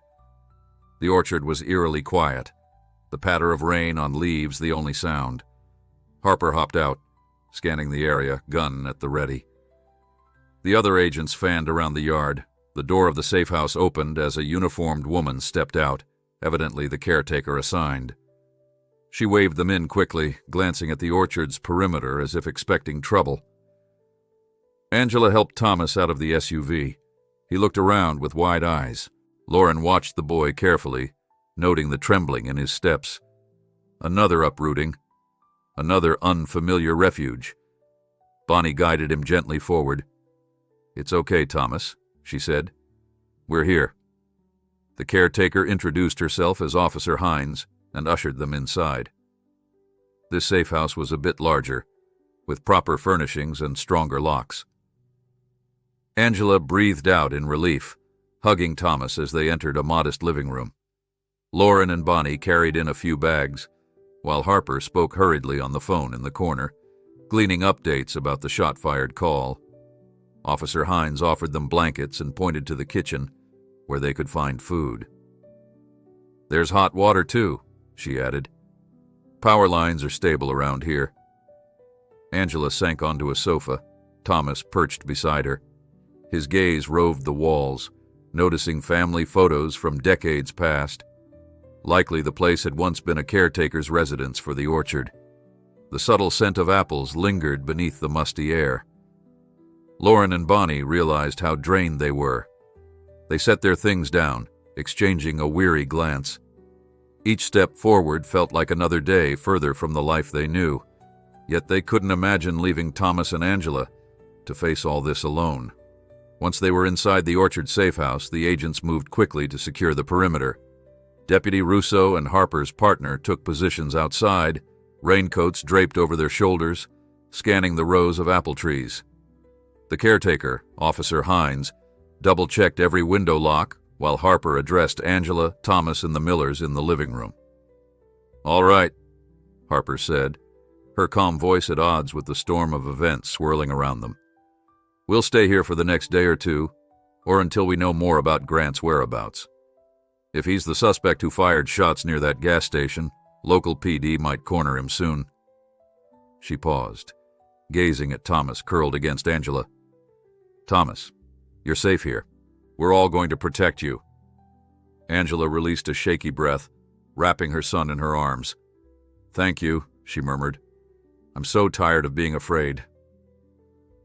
Bonnie sat on a nearby chair, hands twisting in her lap. She offered Angela a kind nod. "You're not alone anymore. We'll get through this." A low rumble of thunder sounded in the distance, though the worst of the rain had eased to a faint drizzle. Lauren noticed the orchard outside the window, gnarled trees stretching for acres, their branches nearly bare at this late spring stage, blossoms long gone. Puddles gleamed where the ground dipped. It looked peaceful, almost too quiet. He recalled the menacing sense of being watched back at the cabin. Here, though, the orchard felt like a green labyrinth that could conceal anything or anyone. "Let's get settled," Harper suggested, breaking the tension. "Officer Hines can show you to the back rooms where you'll have places to sleep." She glanced at Thomas. "There's a small bedroom you can share with your mom, if that's okay." Thomas lifted his head just long enough to nod, though his face remained a mask of uncertainty. Angela gathered him up, and Hines led them down a narrow hallway. Bonnie offered to help Angela get comfortable, so she followed, leaving Lauren and Harper alone. Harper took a moment to speak into her radio, updating her colleagues about the transfer. Her brow furrowed. "We're working with the local sheriff. No further sightings of Grant Gray since that gas station call," she relayed to Lauren. "Could have been a false lead. Or he slipped away again." She lowered her voice. "If he's on foot, maybe we have the advantage, but desperation can make people cunning." Lauren's shoulders sagged. "I just wish it were over. That poor kid can't relax for a second, and Angela looks like she's living off pure adrenaline." "We're close," Harper assured him quietly. "Once the authorities apprehend Grant, assuming it's really him behind this, the immediate danger should pass. Then it's a matter of legal proceedings, restraining orders, possibly criminal charges for abduction." Leaning against the wall, Loren nodded. "All these days I've been thinking about him. I keep asking myself, if he truly cared about Thomas, why do this? Why traumatize the boy? Maybe his life got off track, but—" He stopped, frowning at his own question. Harper sighed. People with addiction or anger issues can rationalize terrible actions, and some just can't see past their own pain. I don't know Grant Gray's motives, but whatever they are, Thomas doesn't deserve the fallout. They were interrupted by Bonnie, who returned from the hallway.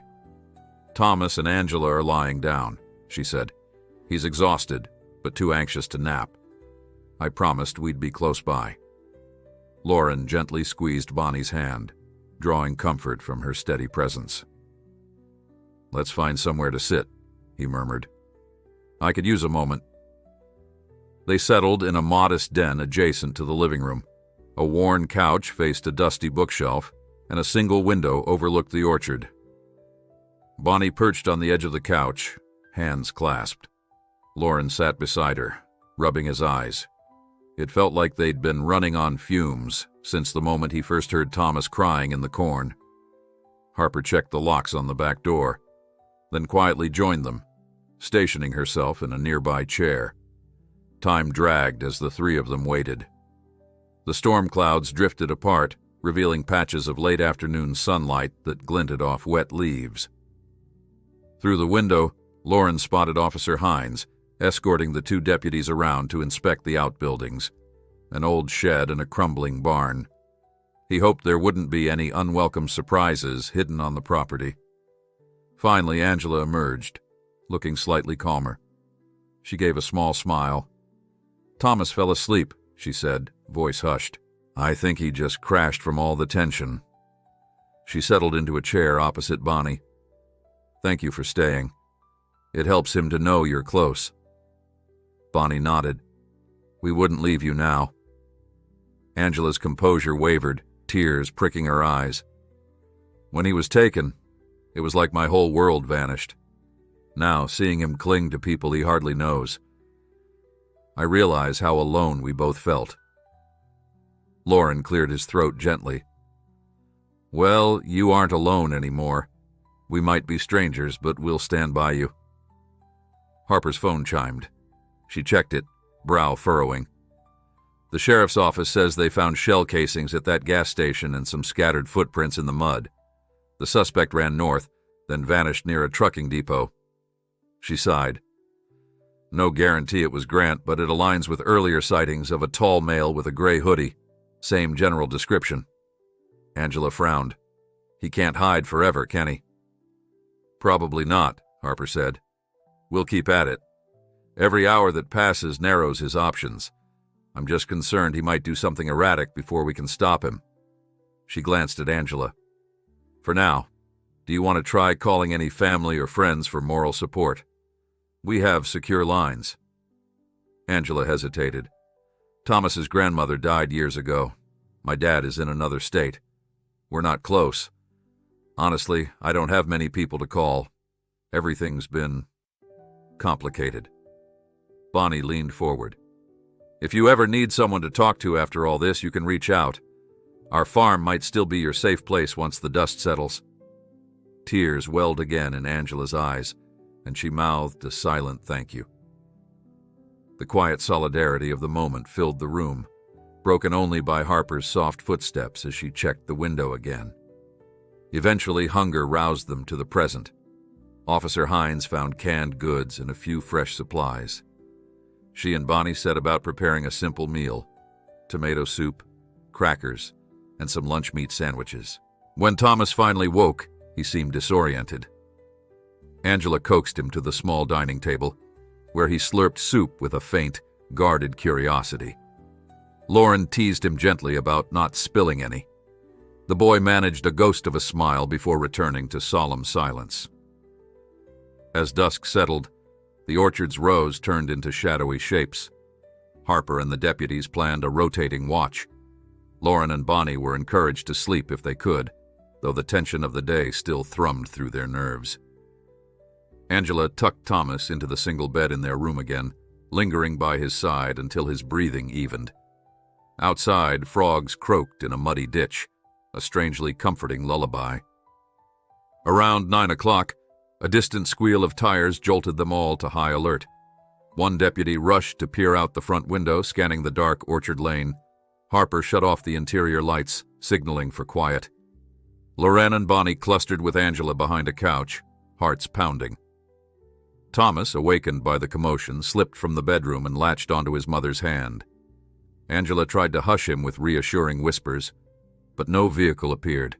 No further sounds of intrusion reached them. Possibly just someone speeding on a nearby road. After several tense minutes, the cabin lights came back on, and Harper murmured, "False alarm. Sorry, folks." Thomas exhaled shakily, and Angela lifted him into her arms. It seemed each small scare drained them more.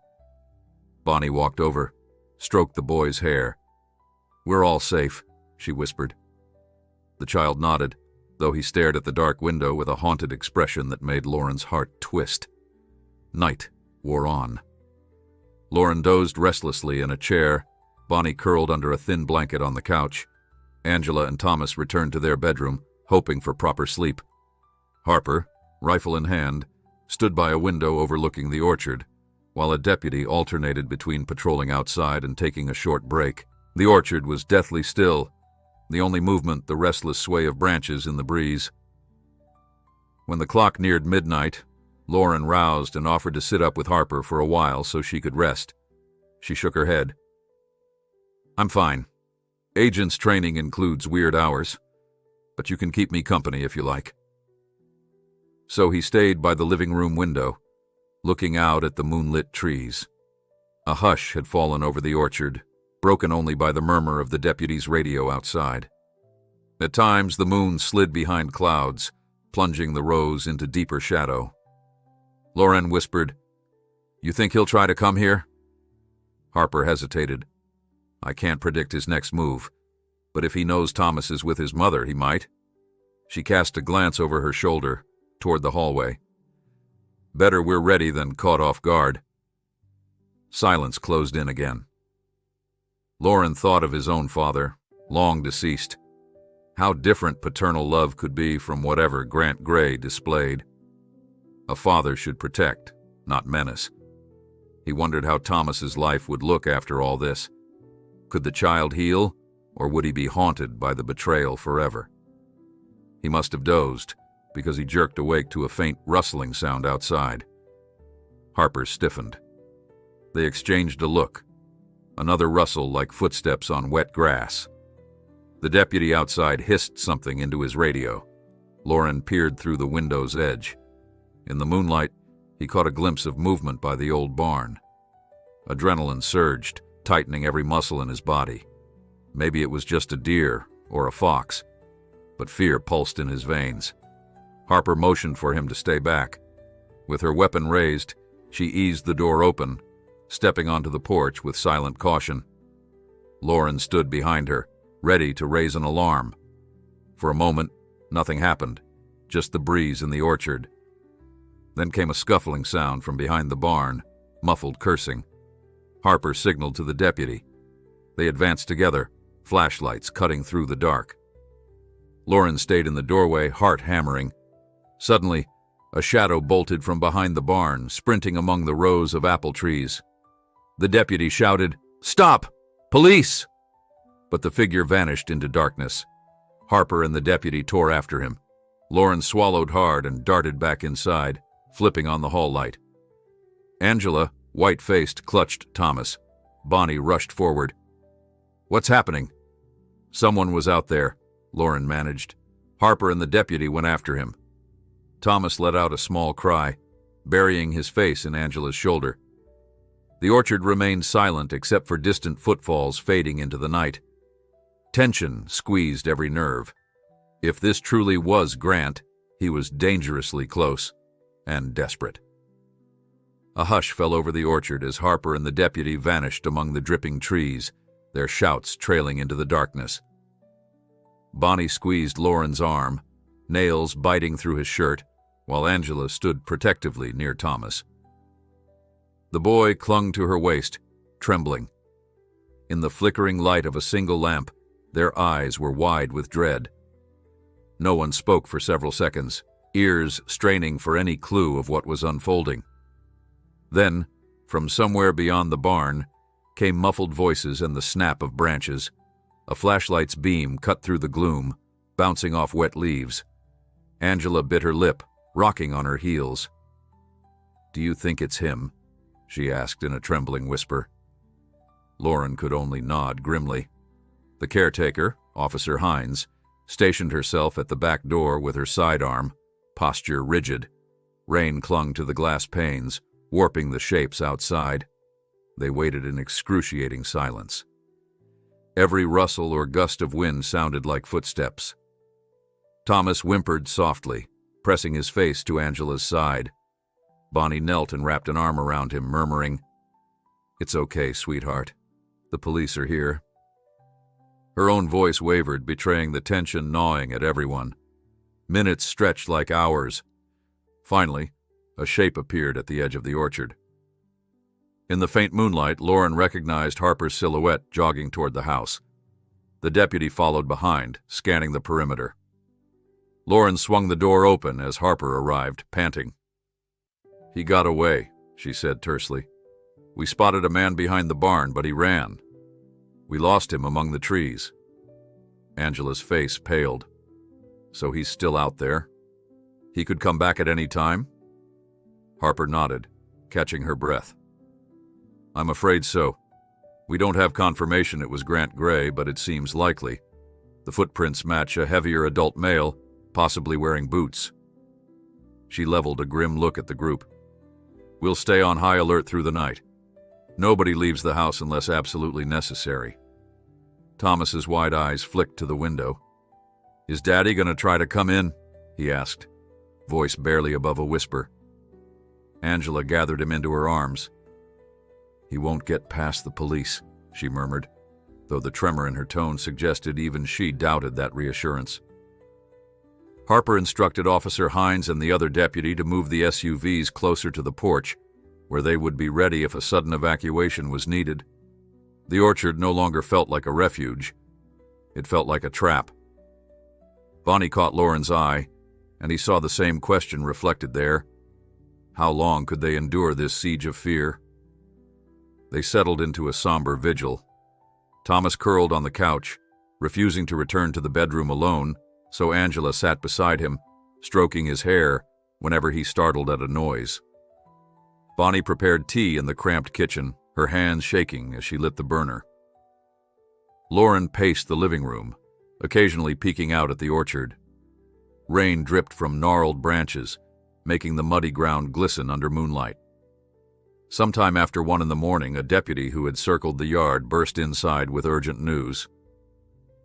We found fresh footprints leading toward the main road, he said, wiping moisture from his brow. Looks like he might have doubled back to wherever he left his vehicle if he has one. No sign of him now. Harper's jaw tightened. Then we lock this place down until sunrise. If he tries to come back, we'll be ready. Otherwise, we let the county units hunt him down out there. She turned to Angela, voice gentling. Go get some rest if you can. Thomas, too. We'll keep watch. Angela nodded, gathering Thomas into her arms. He gripped her collar, exhausted but too wired to sleep. Bonnie followed them to the makeshift bedroom, murmuring soft words of comfort. Lauren lingered by Harper, who rubbed at her eyes. We almost had him, she muttered. He must know these backwoods pretty well, or he's just lucky. Maybe luck has nothing to do with it, Lauren replied quietly. He might have been planning to slip around behind the barn, wait for an opening. Then you came up on him. Next time we'll get him. Harper took a slow breath. Tomorrow, I'll coordinate a better search strategy. We can't keep you folks caged here forever. As the hours dragged, the household drifted between fitful dozing and alertness. Occasionally, the wind rattled the windows and hearts leapt into throats. Bonnie returned to the living room, guiding Angela by the elbow. Both women wore fatigue on their faces like a shroud. Angela sank onto a worn armchair, wrapping a blanket around her shoulders. Thomas is asleep, she said. He keeps asking if we'll ever go home, and I have no answer. Bonnie placed a hand on her arm. When it's safe, you'll rebuild. Home is wherever you and your boy are together. Angela gave a faint, grateful nod, though tears glistened at the corners of her eyes. Lauren grabbed another blanket, draping it over Angela. Rest, he urged. We'll watch out. A pale dawn arrived at last, the orchard emerging from shadow into an early morning gloom. The drizzle had stopped, leaving drops sparkling on every leaf. The caretaker prepared coffee, passing steaming mugs around. Outside, the deputies compared notes and changed shifts. No one had caught a glimpse of the prowler again. The tension lingered, but a new day at least promised movement. Angela and Thomas sat together at the small kitchen table, nibbling toast that Bonnie managed to scrounge from a stash of supplies. The child looked slightly less haunted in daylight, though he still flinched at every unexpected noise. Agent Harper spoke on her phone near a window, voice steady, as she relayed details of the night's close call. Lauren overheard phrases like, expanded search and we'll need more manpower. He could only hope it meant the net was closing on Grant Gray. Mid-morning found them in a subdued routine. Officer Hines cleaned up the living area, Harper pored over files, and the deputies patrolled the property line. Angela wiped crumbs from Thomas's chin, trying to coax a smile by showing him silly faces. Bonnie joined Lauren near the front window, arms folded. "I keep thinking about the farm," she whispered. "I worry the media might still be there, or that Grant might go snooping around. And our poor animals." Lauren nodded heavily. "Yeah, my sister promised to check on them if we didn't come back soon. She'll manage for a bit. But I hate not being there." Bonnie exhaled. "I know. But we can't just leave this child and his mother." Their quiet conversation was cut short by the sound of a ringtone. Angela stiffened as her phone buzzed, a phone the police had returned to her for emergencies. She blinked at the screen. "Unknown number," she said, voice trembling. Harper stepped over. "Answer on speaker, but be ready to end it if it's suspicious." Angela nodded, hitting the speaker icon. "Hello?" Her voice shook. Static crackled. Then a man's voice rasped, low and tense. "Angela, let me talk to my son." A cold dread seized everyone. Harper signaled for silence. Her eyes narrowing, Angela's face went white. Thomas looked up in alarm, recognizing the voice even through static. "Grant," Angela managed, swallowing. "Where are you?" "Never mind that," he snapped. "I know you're hiding with the cops, but I won't give up on Thomas. He's my boy, Angela. You had no right to keep him from me." Her eyes burned with tears. "You broke the law. You traumatized him. You can't just—" She broke off, inhaling unsteadily. "If you want to see him, you need to surrender to the authorities. No more running." A bitter laugh crackled through the phone. "You think I'll trust the same system that locked me away? I'm not stupid." His voice dropped, dripping with anger. "I want to talk to Thomas now. Put him on." Angela's hands trembled so violently that Harper gently reached out and tapped the phone's mute button. "We shouldn't let him speak directly to the child," Harper murmured. "He'll just rattle him more. Instead, encourage him to turn himself in. Keep it calm." Angela nodded, unmuting. "Grant, Thomas is scared. You did that to him. If you truly love him, you'll come in peacefully." He spat a curse. "All I ever wanted was my kid back. You twisted the courts against me. I had no choice." A harsh breath. "Tell me where you are, or I'll find you anyway." Harper signaled to end the call, but Angela hesitated. "Grant, please," she said, voice trembling. "We can't fix this if you stay on the run. Thomas deserves better." Silence seethed across the line. At last, Grant hissed, "You have 1 hour to bring him to me, or I'll do something drastic. There's a diner near Holcomb. I'll be waiting." The call abruptly ended. Thomas had heard enough to guess who was on the phone. He whimpered, burying his head in Angela's lap. She stroked his hair, tears glistening. "Oh God, he sounds unhinged." Harper took the phone, face drawn in concern. "We can't negotiate with him on his terms. This is a threat. We'll inform the sheriff immediately. If he tries anything, we'll be ready." Angela breathed shakily, hugging Thomas tight. "I refuse to hand him over just because Grant demands it, but I'm terrified of what he'll do." Bonnie knelt beside them, voice gentle yet firm. "We won't let him hurt you, or Thomas." Lauren stood behind her, fists clenched. "If he thinks he can manipulate us, he's wrong." Harper stepped into the other room to call for reinforcements. Through the doorway, they could hear her explaining the threat. Angela's tears spilled as she rocked Thomas, who stared at the silent phone. From outside, the orchard stretched, quiet and still, concealing whatever darkness lingered. They all knew the next move might be Grant's, and they had no intention of giving him what he wanted. No one moved for several moments after Angela ended Grant's call. The air in the orchard safe house felt charged, as though a lightning strike lingered just beneath the surface. Thomas pressed himself tighter to his mother, fear pulsing through him like a heartbeat. Outside, the drizzle had ceased, leaving the rows of apple trees hushed. It was a moment balanced on a razor's edge. Grant had demanded an impossible concession, and they all knew ignoring him could provoke a dangerous response. Harper broke the silence, stepping forward with calm resolve. "Angela, we have to notify the sheriff. This threat changes things. We'll be reinforcing patrols in the area, but we are not bringing Thomas to that diner." Angela brushed tears from her cheeks, voice trembling. "Of course not. I won't let Grant bully us. But he said an hour. He's unstable, Harper. He might hurt someone else if he can't get to Thomas." Bonnie touched Angela's arm gently. "Whatever he does, it's his responsibility. You've done all you can to protect your son. We'll let the authorities handle him." Thomas sniffled, looking up at Lauren. "Are they going to catch Daddy?"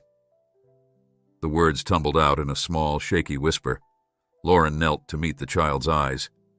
"They will, buddy. The police are out there, and we're not letting him come near you again." Harper beckoned the caretaker, Officer Hines, who stepped away to radio the sheriff's office. The other deputies hovered near the windows, scanning the orchard for movement. Tension clung to every corner of the house. Angela stood frozen, arms wrapped around Thomas's shoulders, as though if she let go, he might vanish again. Lauren recognized that desperate look. She had fought too hard to lose him now. A ripple of radio static crackled. Hines relayed the situation. "Suspect is demanding mother and child meet him at the diner near Holcomb. Timeline about an hour. We're staying put. Request additional backup." There was a brief pause, then the dispatcher responded that 2 more patrol cars were on the way. They would stake out the diner and watch for Grant's arrival. Harper nodded, turning to Angela. "They'll try to intercept him. If he shows up there, they can negotiate or take him in. Our job is to protect Thomas here." Angela exhaled shakily, sinking onto the couch. "So we just wait? I hate feeling helpless." Thomas clung to her side, burying his face against her arm. Bonnie crouched beside them both. "I know. But we can't let him set the terms. That's what abusers do. Try to control the situation, even if it means hurting the people they claim to love." Angela swallowed hard and brushed hair from Thomas's forehead, tears gathering on her lashes. He peered at her with trusting eyes, though fear hadn't left his face. Lauren stepped closer, voice gentle. "Thomas, do you want to draw something? We could all sit at the table." He was searching for any small comfort to ease the tension. Thomas shook his head, gripping Angela's sleeve. Sighing softly, Lauren offered a supportive nod. "That's all right." Minutes bled into half an hour. One deputy posted at the orchard's edge reported no unusual vehicles on the approach road. Another paced near the barn, shining a flashlight around in case Grant tried creeping back. Harper studied her phone screen, waiting for the call indicating that Grant had arrived at the diner or changed his demands. The hush grew claustrophobic. At precisely 40 minutes after Grant's threat, the phone in Angela's hand buzzed again. Everyone stiffened. Harper gave Angela a look urging caution. Angela put it on speaker. "Hello?"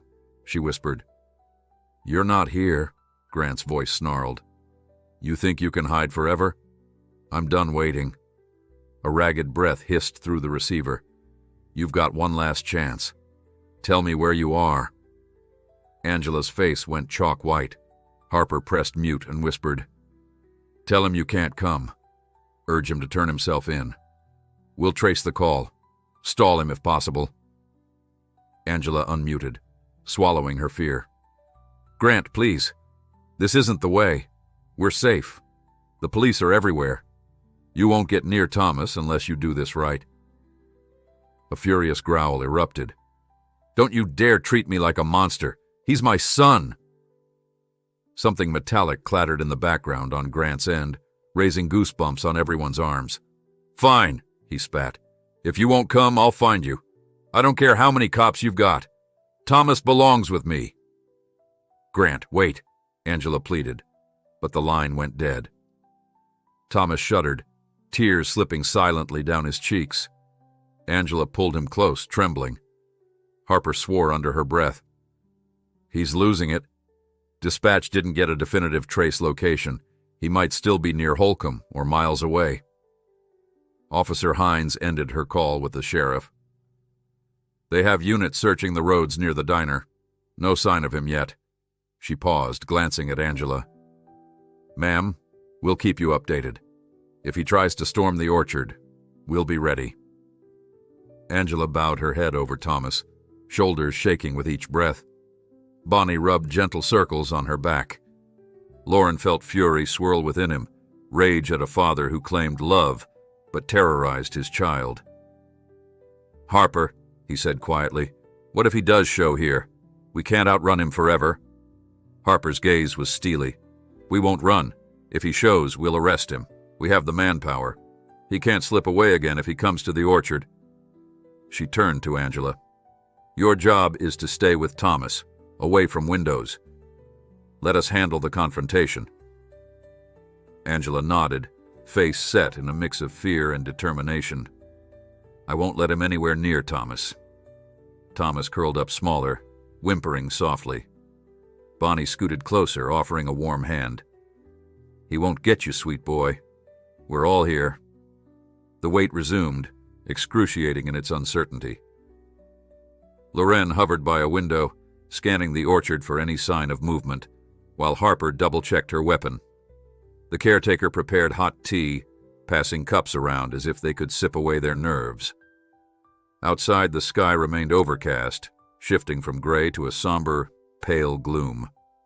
Time inched forward. 50 minutes after Grant's call, an hour and 10. Nothing. Stillness pressed on their ears. Finally, the radio crackled. One of the deputies patrolling near the orchard boundary. We've got a black pickup approaching from the south. Could match the suspect's earlier description. Stand by. Adrenaline spiked in the safe house. Harper gestured for everyone to move away from doors and windows. Angela's heart hammered as she guided Thomas behind the couch. Bonnie and Lauren crouched next to them, tension electrifying the air. Outside, the deputy's voice returned in hushed tones.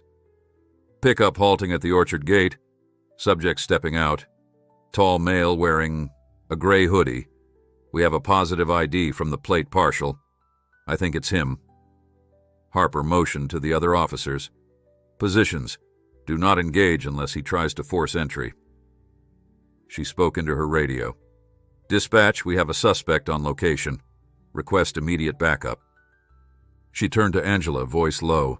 Stay hidden, no matter what happens. Angela clutched Thomas, heartbeat thundering in her ears. Bonnie and Lauren pressed against the wall, hearts pounding. Through a slim gap in the curtain, Lauren glimpsed the orchard lane. The black pickup had parked among the trees, engine running. A figure in a hood paced between the rows, scanning the property with a frantic energy.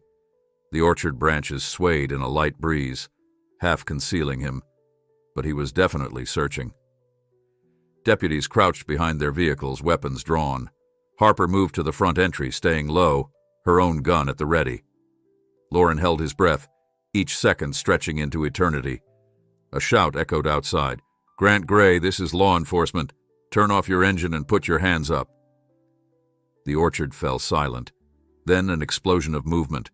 Grant rushed toward the house, ignoring the deputy's commands. Shots rang out in warning, popping through the heavy air. Angela stifled a scream, pressing Thomas's head against her shoulder. Lauren's pulse hammered as he peered out. Grant wove erratically among the trees, stumbling on muddy ground, shouting something incomprehensible. Another deputy shouted, "Freeze!" The suspect faltered, half-turning. Light glinted on metal. He had a gun. Lauren's stomach lurched. Just then, a deputy tackled Grant from behind, sending them both crashing into the soggy grass. The man's weapon skittered away. More officers converged, wrestling him down. A shout, "He's resisting! Watch the gun!" Another scramble, curses, the dull thud of bodies. Then the scuffle subsided, replaced by panting. "Subject in custody," a deputy called into his radio, voice shaking with adrenaline. "We've got the gun secured. Inside, relief roared through the house like a wave. Angela sagged against the couch, tears coursing down her cheeks. Thomas peeked up, wide-eyed. "Mama," he whispered. She cradled him, kissing his hair. "It's over," she choked out. They caught him. Harper lowered her weapon with a trembling exhale. She stepped onto the porch, scanning to confirm. A deputy waved in triumph, stepping away from Grant's restrained form. Even from afar, Lauren could see the furious anger twisting Grant's features. But it didn't matter now. He was pinned, powerless. In the safety of the living room, Bonnie pressed a hand over her mouth, tears slipping free. Lauren wrapped an arm around her shoulders.